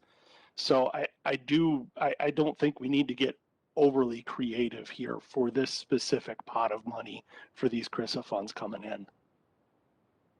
All right, thank you. I do think there's probably a strong preference for option one here, but I also think it's important to respect the requests of our members for additional information that they need to be able to make the kind of informed vote that they want to make. And I think, Steve, we got our staff telling us they've got enough information to work from. Yeah. And they can follow up on some of these other requests that the members of our tab have made. And it would be my inclination to just respect those requests of some of our tab members for more information. We're not going to vote on this until next month anyway. Steve's saying he's got sufficient information, so let's just go with what we got and not do any polling right now. Okay. Thank you, everybody. All right, now we've got, I don't know if we'll get through the rest of this agenda or not, but one of the things that we wanted to talk about were major projects. You know, folks have asked, well, this money we spend in the region, how is it being used, and what's the effect of it? And so we've got 3 projects we're going to talk about today, and Steve Peterson's going to transition over to this matter as well. Thanks, folks. Yeah, thank you, Mr. Chair. And as you can see, we've got three info items left. The last 2 can be pushed in talking to our MnDOT partners there too. And so we might just get through this next one, which will probably be plenty, but up to you, Mr. Chair. So this, if we could pull up the PowerPoint. Thank you. We've got 3 different presenters from our local agencies and state agencies to present on major highway projects. And next slide, please. This was an item. This was an item that was brought to us by several of our tab members, requested these specific projects, and so that's we've strung together a presentation where we'll talk about projects at different highway projects at different stages of their development. The first will be John Haukus from the city of Blaine, project in the planning stage or that's been partially funded, then moving to projects in the transportation policy plan, which are fully funded projects or reasonably expected to be, with Sheila Kaupe. And then lastly, a recently completed project, our former TAC chair, Lisa Freeze from Scott County, will present on a project that received two rounds of regional solicitation funding, and a project they're pretty proud of down in Scott County. So next slide, please. So of course, there's lots of projects in the planning stage, and we've just listed just a few here of the other ones besides what John is going to talk about. Not a conclusive list, but just to give you a flavor for some of the projects across the region. Next slide. I want to give time to our presenters here since we're a little short on time. Them projects that are in the TPP, and you can see the list there. We will have a TPP amendment coming before you next month to bring in some additional highway projects. Next slide. And then here's a list of recently completed projects. Certainly one that I just heard about here that's finishing up with a ribbon cutting, I-94 Maple Grove to Rogers. Next week, I think, is the ribbon cutting up there. So a lot of big projects ending this, actually this year here. 3 of those being on 35W. Next slide. So there's a number of ways projects move their way into the transportation policy plan and then eventually are constructed, and I've listed some of those there, but the biggest way is probably we have a preservation need that's identified, either pavement or bridge, and then project elements, whether it's mobility, safety, or multimodal elements, are added to those projects. We also do system studies. Projects are funded through the solicitation, or they could be funded elsewhere and then have to come through as a TPP amendment. Next slide, please. And one more. So let me turn over to John Haukus from Blaine here. I'm trying to cede some of my time to him and the others here to get through it here. They've got 3 really interesting presentations. We'll give them each about 10 minutes of time. John. Thank you, Steve. Thank you, Chair and Commissioners. Steve, just a point of clarification, are we using your slides or should I share? We can just run them right here. Perfect. Sounds good. Fancy slides for you. Yep. All right. Thank you. Thank you, Commission. starting out, this entire corridor project considers primary transportation problems such as safety and congestion, secondary problems such as biking and walking access, but we also have other considerations such as maintaining or improving the transit service and implementation costs. All of that work into our decision matrix. Next slide, please. I always like to begin explaining and clarifying that this is not just a Blaine issue. This is a regional issue. We do have a coalition that goes all the way up to Mora, more than a dozen communities and 3 counties that have formed the North Highway 65 Corridor Coalition to cooperatively support and work towards a solution to the safety and congestion on this highway. Next slide, please. So numerous studies have supported this. Here's a graphic that came out of the Principal Arterial Intersection Conversion Study. This was a joint study done by MnDOT and Met Council, came out in 2017. It identified 91 high priority, conventional at-grade intersections throughout the metro area. 31 were identified as high priority, 10 were on Highway 65 alone. The project that we're working on is going to address 4 of those in one fell swoop. So next slide. A lot of us know all about the traffic congestion problems on here, the timing, and we're looking at current conditions and also future conditions, and it's only getting worse. And a key point we always bring up is that Highway 65 carries equal or sometimes more traffic than I-35W just to our east, and it has a stoplight every mile, if not more. So it's it carries a huge amount of both commuter traffic, goods and services, and just regional traffic in and around this corridor. Next slide, please. There's also significant crash and safety issues, and they're associated with congestion. When we look at this and we see that almost 70% of crashes are during daylight hours, good weather conditions, that's not a function of poor visibility or bad weather, ice storms or anything like that. That is purely congestion related issues that are the easiest ones to solve by projects such as this. Next slide. So we, as part of that Pell study, the Planning and Environmental Corridor Study, we do look at bike and pedestrian crashes. We look at a number of other factors throughout this corridor about what drives our needs here. And as you can see, I know this map's a little small, but throughout the corridor, we continue to have conflicts between traditional vehicular movements and bike peds just getting along or across this corridor. Next slide. We recently presented to the House Bonding Committee, and this was from our police department, 1,000 calls, or nearly 1,000 calls just in the last several years.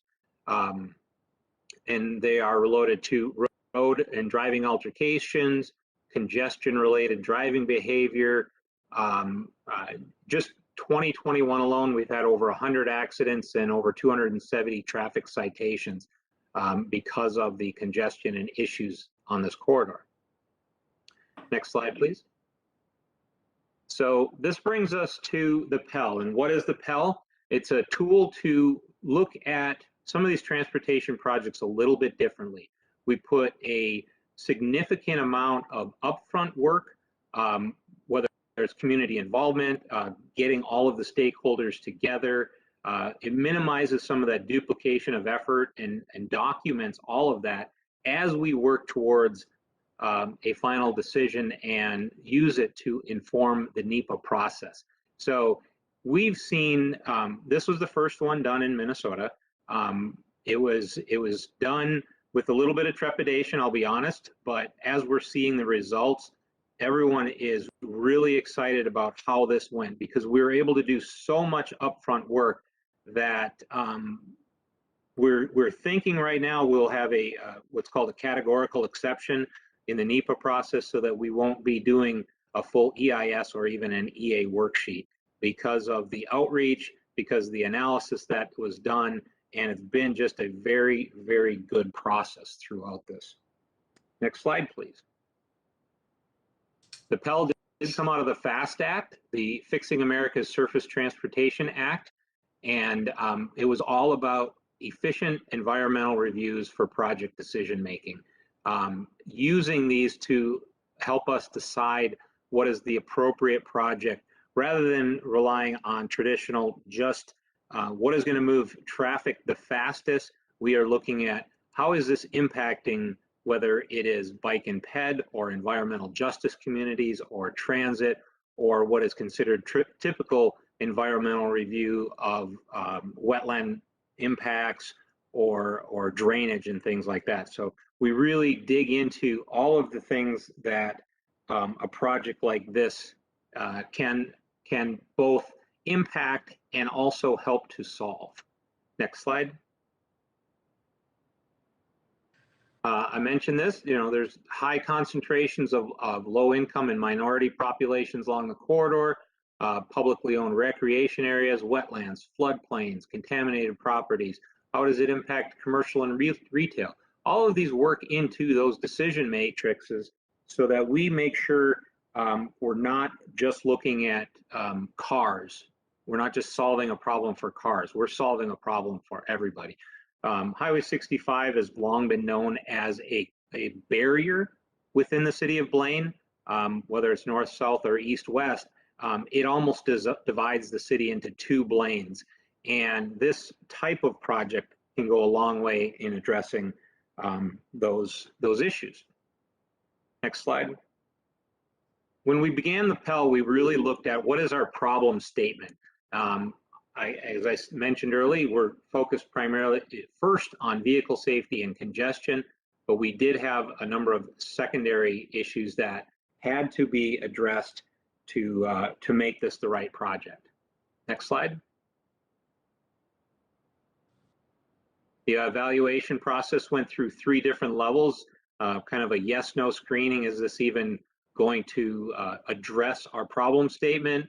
The next one, we start laying out what type of interchanges, intersections project will help the overall, and then into a level 3 analysis that gets to how well will it. It's an in-depth analysis of the corridor-wide alternatives and results in what we're hoping for is a selected alternative by February of 2022, at which point then we can go into preliminary and final design and get a project under construction easily in 2024. Next slide, please. That process broke it into 3 segments, a south segment, a central segment, and a north segment, and then alternatives for each of those. The projects that the City of Blaine has been advancing is focused on the center segment. And we continue to break these down into almost a phased approach because we know very few projects are getting that lump sum $100, $200 million to build everything at once. We're phasing this in manageable, constructible pieces so that we can keep this moving forward and give some results back to the communities that really need it. Next slide. So as we work through this study and finish it up, our next steps are identifying funding. We've been thankfully successful with you in a number of grant applications, whether it's a regional solicitation, an HSIP, or an LPP project, and we continue to work through a number of areas to look for additional funding. We're in this environmental review process, moving into preliminary design in next year, and then hope to begin construction on our first phased project in 2024. Next slide. Here's a short list of the funding that we have secured, and I want to state that Blaine is stepping up, putting our money where our mouth is. We have invested over $2 million in our own capital improvement program, plus taking the lead on this to try to move it forward. Here are a number of the grants that we've talked about. We have gotten state bonding help from through Anoka County and directly for this project that is going to help us get through that preliminary design and final design. And our next step is looking for final construction dollars. Next slide, please. Here's an example of some of our requests. We're still on the short list for the U.S. Senate Community Directed Projects for construction, and we are making requests for the capital investment bonding bill for 2022. And I think, so next slide. Finish this up. We're going to continue to look for project funding, construction funding. Obviously, there's a large number of them. And as they come out, we will continue to be asking and promoting our project because we think it is the best solution for the North Metro. And I'll finish up with the last slide here. And I just want to say that the Pell is successful. It is, I think, the future of transportation project development, and we want to make sure that this first one is successful. So thank you for your time. Thank you for your assistance so far, and I hope you can continue to support the North Metro and this very critical project for our region. Steve? Really interesting, John, hearing about the Pell process. Really, it's the first I've heard about it, so thank you. That was a nice presentation. Steve? Thank you, Chair. Yes, and I think we'll let John go. He went above and beyond on his vacation here, so we'll let him go. And if people do have questions, member Julie Jepson can maybe answer them at the end here, but we'll transition at this point to Sheila Kelpie to talk about rethinking I-94. And Mr. Chair, just a time check from you. Are people okay going a little over today, or how do you want to play this here? Just a little bit over, I think. If we could condense these down into about 5 to 7 minutes apiece, that would be great. Okay, good feedback. We can get this. They can get this item done. Hey, thank you, Chair. Thank you, Steve. Do you want me to go now? Yes, thanks, Sheila. All right. Do you have my presentation pulled up? Thank you very much. Well, I will give a 10-minute presentation in 5 minutes about this giant corridor that's been going on and having a conversation since 2015. A number of people are involved, so I thank you for listening to this. Some of it will be an update, so hopefully give an opportunity to share, and we are happy to come back. That's what I want to encourage. We're happy to come back and share more information because we're early, and as I call the Rethinking I-94, it's a marathon project, so we're going to be around for a while. Don't expect us going away anytime too soon. So today, we give a highlight of I-94, talk about kind of where we're at in the schedule, and kind of give an update. Next slide, please.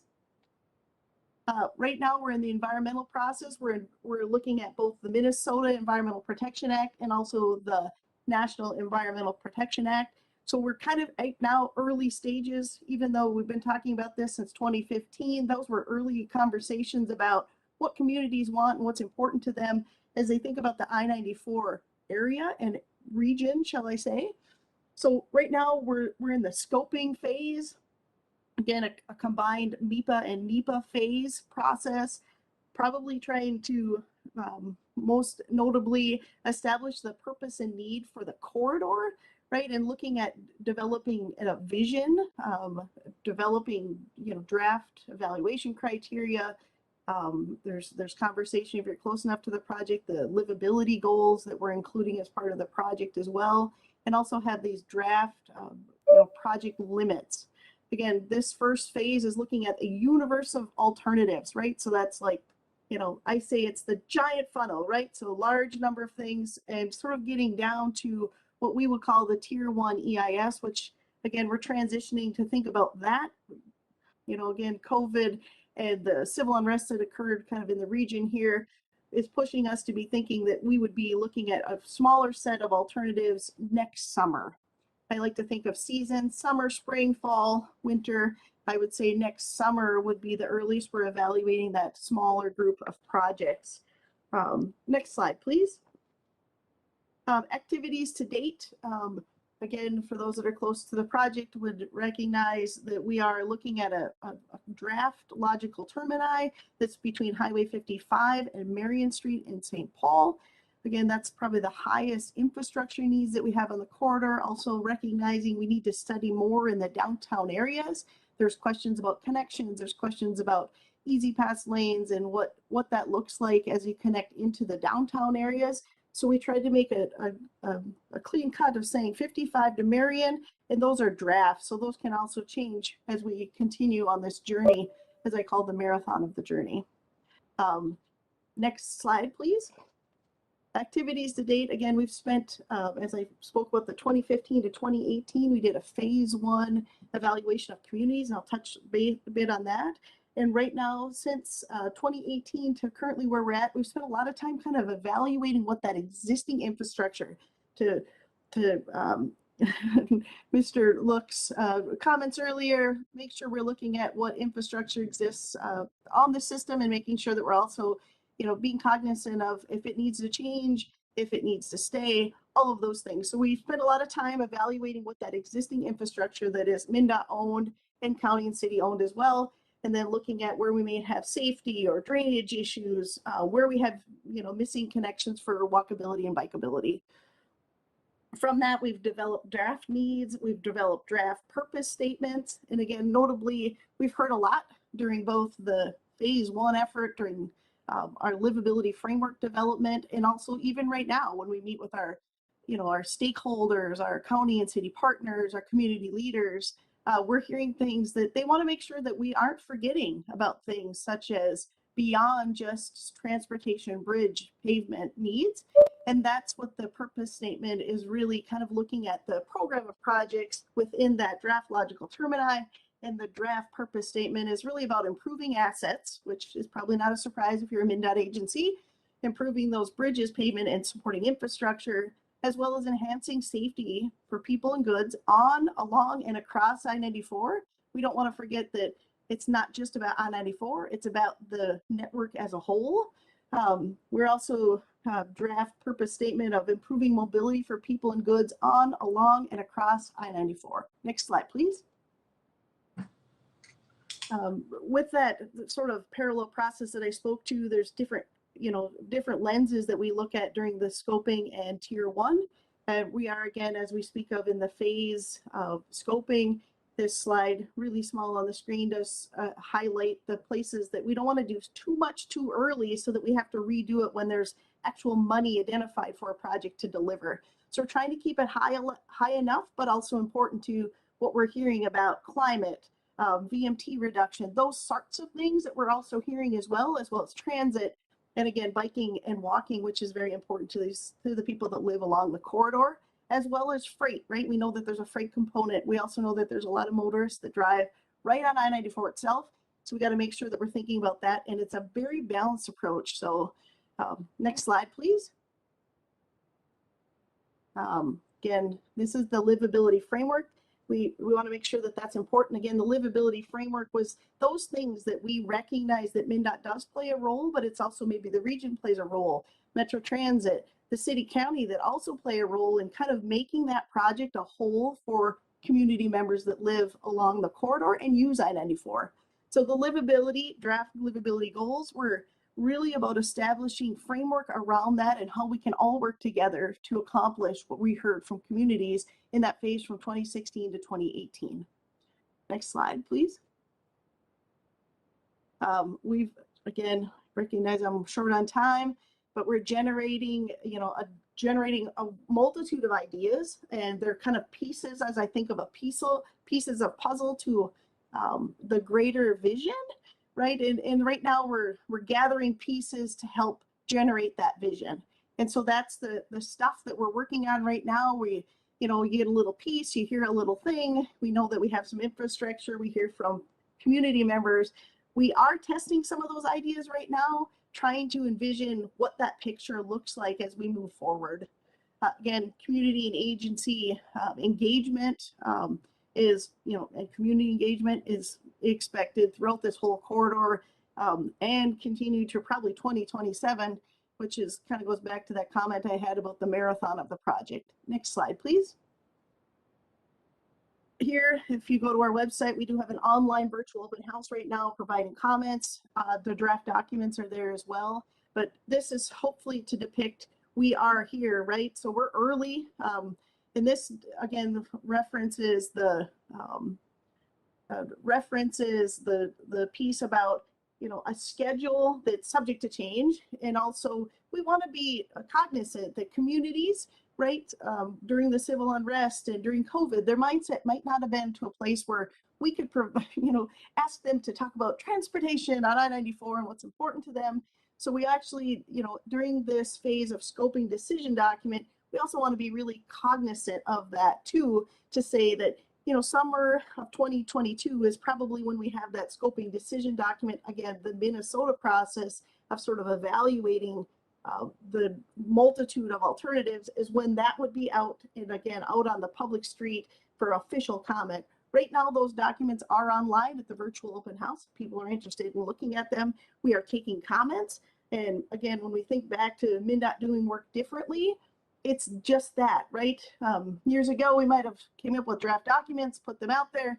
People would have a number of days to comment on them, and then we would close it. So MnDOT was really trying to have these draft documents out there so people could review them. So maybe you get warmed up to them, you provide some comments. That doesn't mean that if you provide a comment, I change the docket tomorrow, but it definitely is an opportunity to share, be transparent about where we're at. Again, this shows project construction in 2025. That might be quite ambitious, right? And I think of the project as a whole is probably books on a bookshelf. It's a program of projects.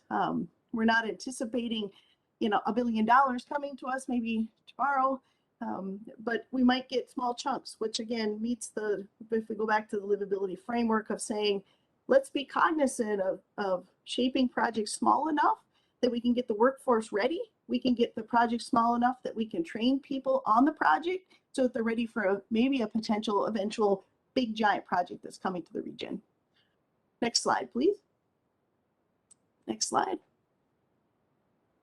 Again, the livability framework, it's issues beyond the freeway. This could be a topic of 10 minutes just in itself. Amazing work that's being done, and there's the toolkit that's on there too. Again, listening to what we heard from communities. We did a whole bunch of scoping of communities as it relates to the corridor.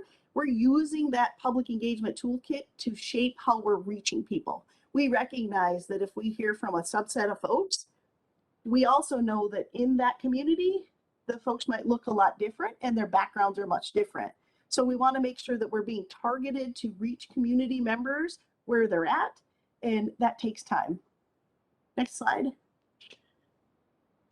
Again, as I spoke to, that MnDOT is a leader, MnDOT can be a partner, and sometimes MnDOT is a facilitator, and that's thinking about the roles that we play, and likely this group as well plays, or even Ash, for example, the role that he plays in the world that he is with his nonprofit work. So again, as we think about this, livability is a separate initiative from the NEPA process, but is helping inform. It is a part of the draft goals of how we will be developing projects.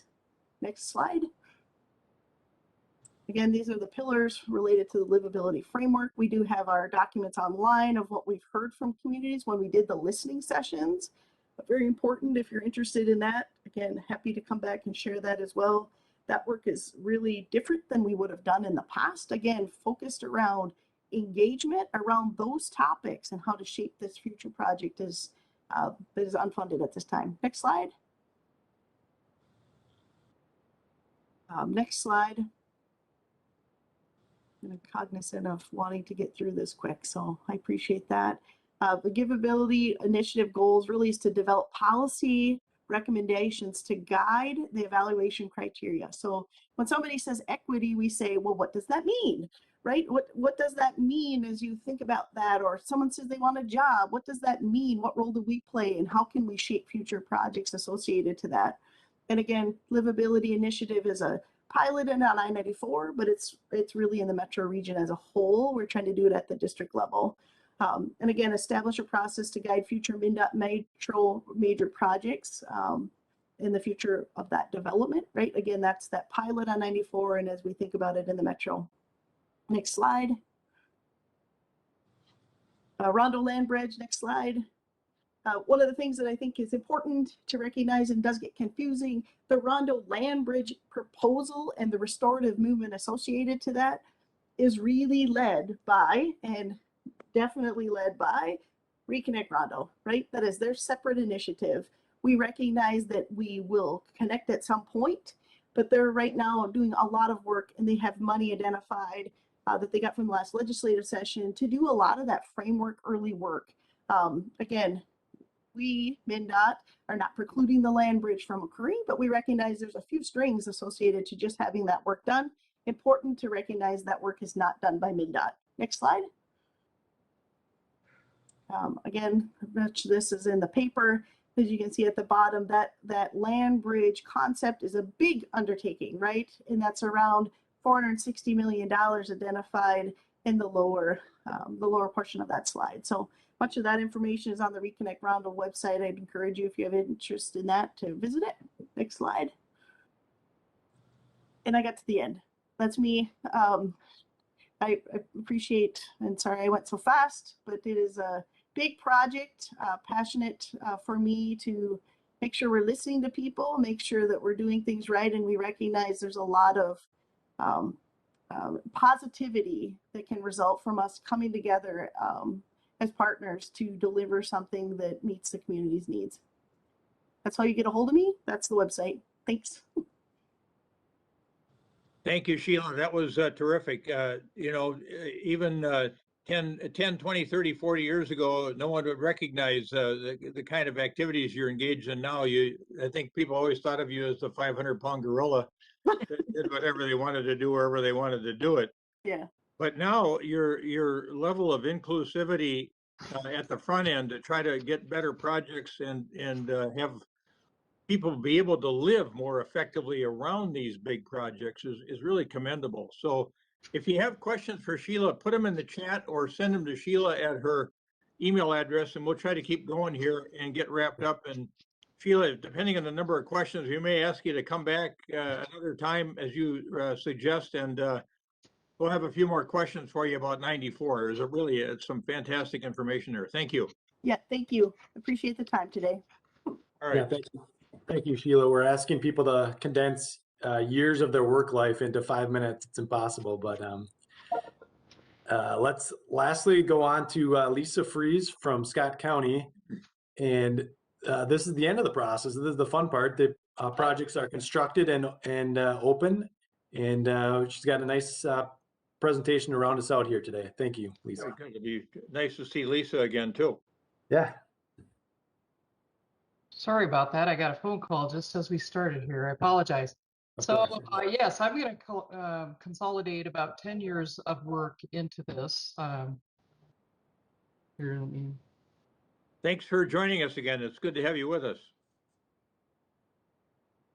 Okay, I was getting a phone call. Can you hear me now? We can. Okay, sorry about that. This is about 20 years of my life that I'm going to consolidate into 5 minutes or less here for you. But this is the 41 and 169 interchange project, and it's really a series of several projects consolidated into one, covering about a 3-mile area in Scott County. And the project itself, we call the 41 and 169 interchange project, but it consists of the diverging diamond interchange at the river crossing area, which is Trunk Highway 41 and also County Road 8. It included pedestrian trails, noise walls, a snowmobile trail, a regional park trail connection, 3 miles of frontage road, major stormwater and drainage improvements. In 2014, this roadway was actually flooded out by the flood conditions that we had on 169, so it addressed some of those issues as well. It dealt with the railroads, it dealt with some culvert replacements, and overall we closed 22 access closures, 2 public roads on 169, and then 20 private driveways. So there was a lot accomplished with this project. Next slide. It's an important regional project because 169 is that interregional corridor or corridors of commerce, which connects us to greater Minnesota and the Twin Cities. And there's a lot of commerce, particularly using the ports of Savage, that access 169 through this area. Trunk Highway 41 is one of several major river crossings on the Minnesota River in the metro area. It carries over 20,000 trips a day, and it's a very important juncture point for traffic traveling in the Southwest metro area. 169 is clearly a freight corridor. In this particular location, there's over 20% truck traffic through this intersection, and it's the third busiest intersection in Scott County. And for many of you, you may know about the Renaissance Festival or Seaver's Corn Maze or some of the other attractions that we have in Scott County during the summer months that people come out to. So it's always busy, even on the weekends. Next slide. We too have a corridor coalition that's been behind this project, the 169 Corridor Coalition, and this is some of their materials. And I just want to point out that the corridor itself has 22% freight traffic. Some phenomenal things are going on the corridor with the growth in agribusiness, and a lot of that is destined to the ports of Savage. So very important for the state as well as the region. Next slide. For those of you who may not be familiar, this is the general project location. You can see Scott County on the map. It's in Jackson and Louisville Townships, just south of Shakopee and across the river from Chaska. Next slide.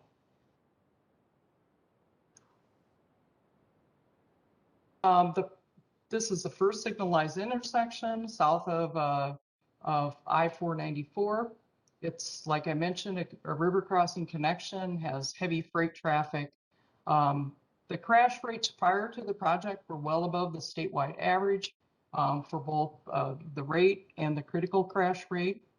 And there had been a lot of work done in this area. There was a vision and a lot of work done in the 2000s and through 2014 to look at a major regional river crossing, and that work had got really opened up the opportunity for us to address this intersection in Scott County. Next slide. This is a little bit of a quickly cover what's out here. There's some really challenging things to work with. We have 3 manufactured home communities, which I'll talk a little bit more about later. Mining and gravel pit operations out here are significant. There's a major landfill. I think one thing to point out with this landfill is that it's a demolition landfill, and oftentimes we can have traffic up to like when the Crosstown project was going on and a couple other MnDOT projects, they were coming in, trucks were coming in every 20 seconds into this area and then leaving with gravel, bringing demo materials in and taking gravel back out. So it can be really busy at certain times of the year. The Renaissance Festival happens every fall and led to some really complicating kinds of issues during construction. We also have the railroad and railroad coordination that had to be done. There's a rural industrial area where we have a lot of businesses we had to figure out how to provide access to. And that purple area on the map is actually in the city of Shakopee, and it's their proposed annexation area. They're starting now to annex things. Next slide. Like I said, this work doesn't just happen overnight. In the early 2000s, you can go on to the next slide. There were a number of studies, some of which you've heard about, the interregional corridor study. There were frontage road studies. The township even did frontage road studies. And I think what's really interesting about all of this is that one of the studies that was done, and the map is a little here, but is a study that was done by the business community. When MnDOT came in and they were planning to do a pavement project, the business community was very concerned about how to move truck traffic through these reduced conflict intersections. So they developed their own visions. So we had lots of people developing visions here. And thanks to people like Sheila, who was on the last presentation, we put our heads together and said, do you mind if Scott County moves ahead with the project? So we started with the 41 and 169 interchange, requesting that at the regional level. Next slide. I think we can just skip through this slide to save some time. With this project, it had many partner agencies. The project actually doubled in size when we received a federal discretionary Tiger grant. About midway through our environmental process, we had finished our EAW and EA, and we were ready to get to the final conclusion on that. And then we doubled the size of the project. And so we had to kind of start over with our environmental process. So there were a lot of people helping us with that. The MnDOT, they are actually the jurisdictional owners of the 169 and 41 roadways. The state aid staff were very helpful in helping us work through all the details on this project, particularly when the project got larger. We had to work with the townships because we were building 3 miles of township road that they were going to get to take over when all was said and done. And so they were an important constituent and stakeholder in this process. And then because we received that Tiger money, it became a project of divisional interest, what they call a PODI, and we actually had full federal oversight on the job. So added to the timelines and the complexity of review that normally a local project does not have. Next slide. Well, I think our challenges are pretty well summed up with this slide. We had county-led project on 2 trunk highways, always leads to lots of challenges. Funding from many sources with multiple different deadlines and what we could use them on, so that added to the complexity. That doubling the size of the project was a big challenge. Another thing was the drainage area was huge, and so the stormwater issue became very challenging for this project. We had some public engagement that was very unique because of the manufactured home communities and the need to do different kinds of outreach for them. And then when we got into construction, it was very difficult because of all the truck traffic and the major events that we had to work around. Next slide.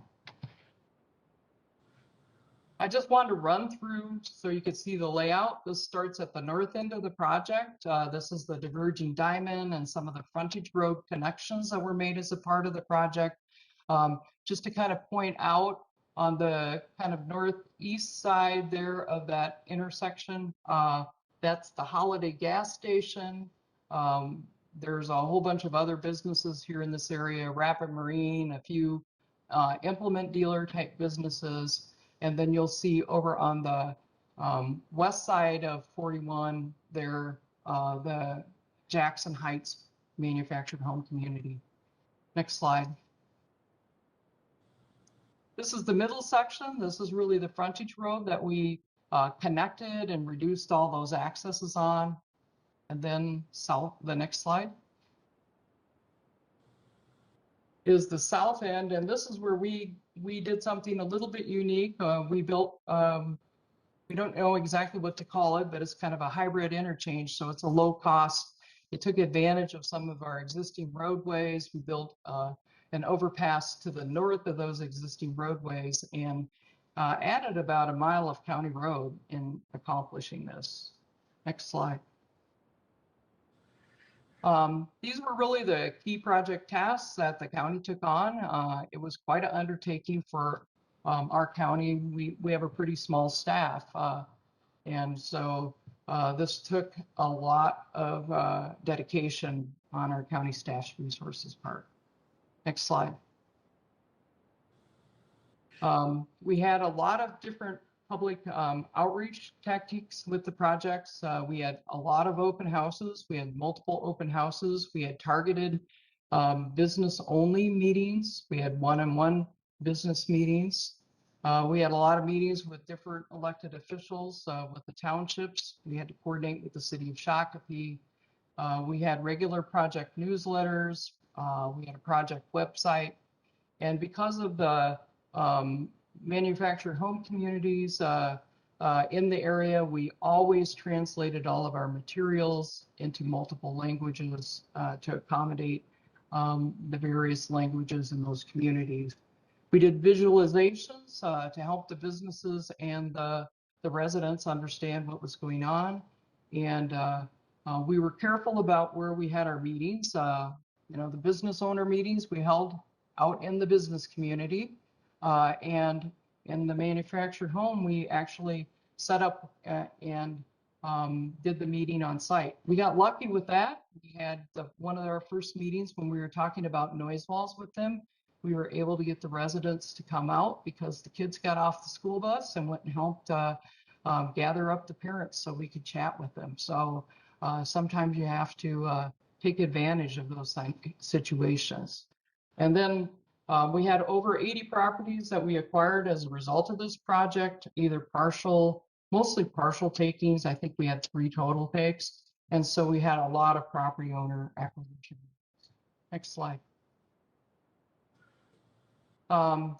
As I mentioned, we really had a challenge with environmental justice in the area. We had 3 manufactured home communities, one which was directly in the project area. And there was a lot of mistrust going on with those communities. So we had to build trust with them.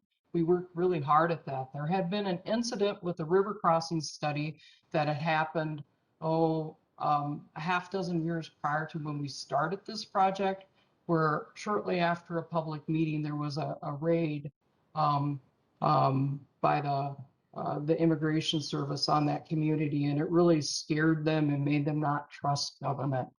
So that was something we had to work hard at. Next slide.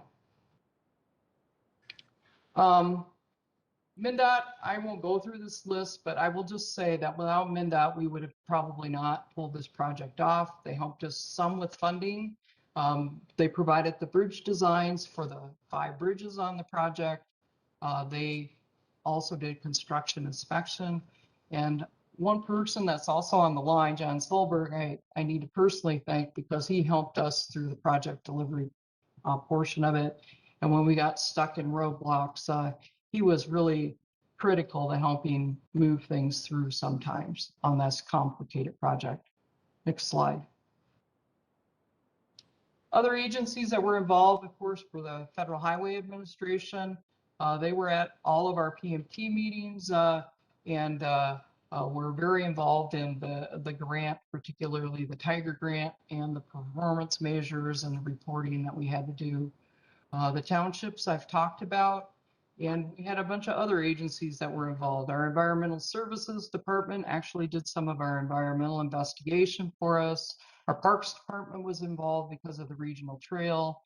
Our right-of-way staff, the watershed in the area because we're very close to the Minnesota River and it's impaired water. So we had a lot of different agencies involved. Since this is also in Shakopee's orderly annexation area, they were very involved in the project as well. Next slide. So I didn't put up the big funding sheet, but we did have a lot of efforts to try to bring in other money. We, like was mentioned by Steve, we had 2 regional solicitation grants, one for the 41 project, one for the South End project at 14. We received transportation and economic development money from MnDOT, the federal Tiger money, which is now, I think, the build program. Or maybe it's raised, they keep changing the names. And then we also did the reallocation from one of our other federally funded projects to this project. So it was using more of that federal money. As I mentioned, MnDOT's direct contributions to the project were the direct money bridge design, construction inspection, and grant support. Next slide.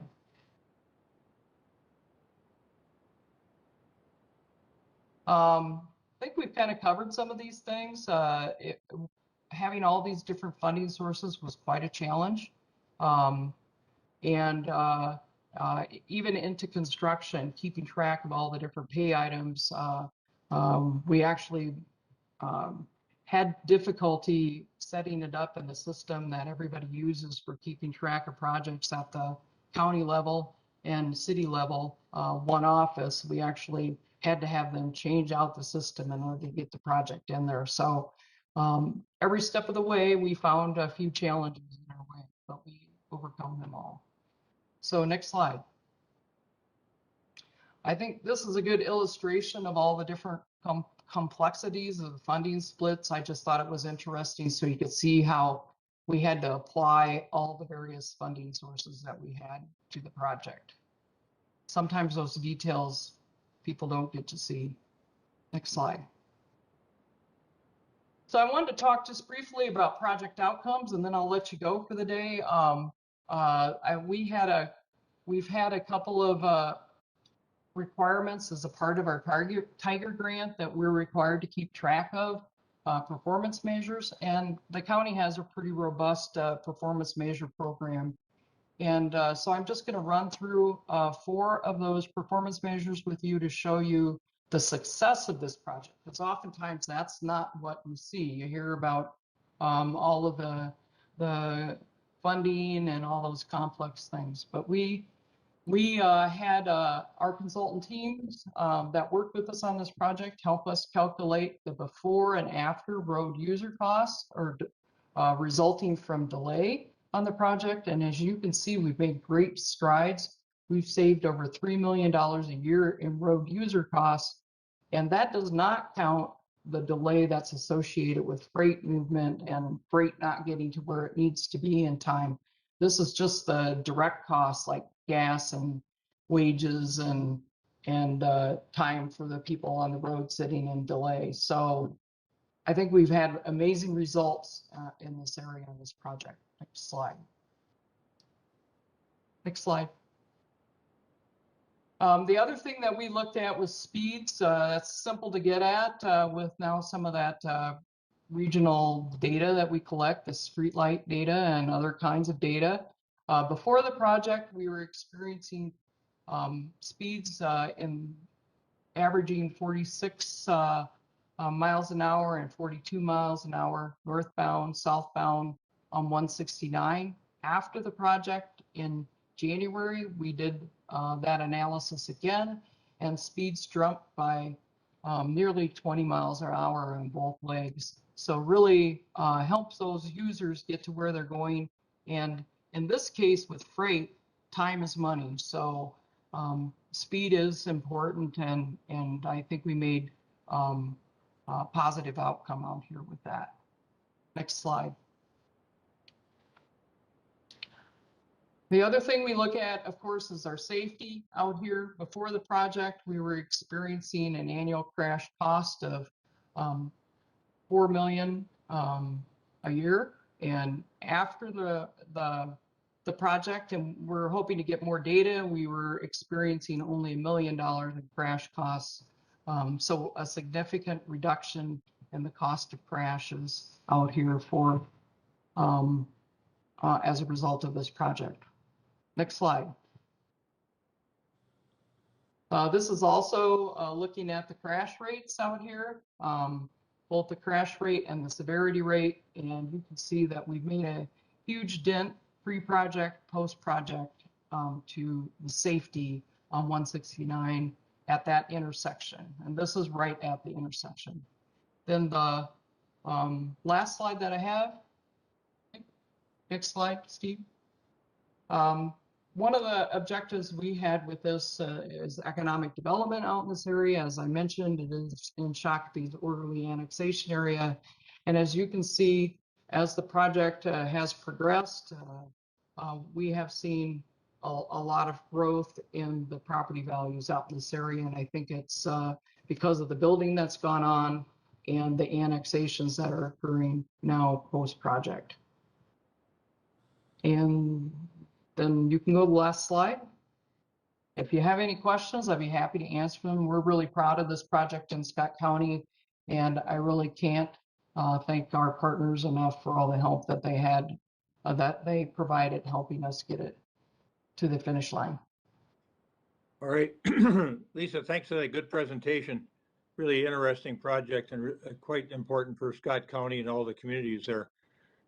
Steve, we got to get rolling here. I think it's 3:06 on my clock, and we've asked people to stay over quite a while. So if folks have questions, they could send them to Steve or put them in the chat. We'll be closing out the chat here quickly. So send them to Steve or send them directly to Lisa.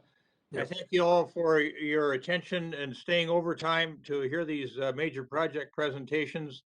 And we will see you next month where we will have more in-depth conversation about transportation infrastructure.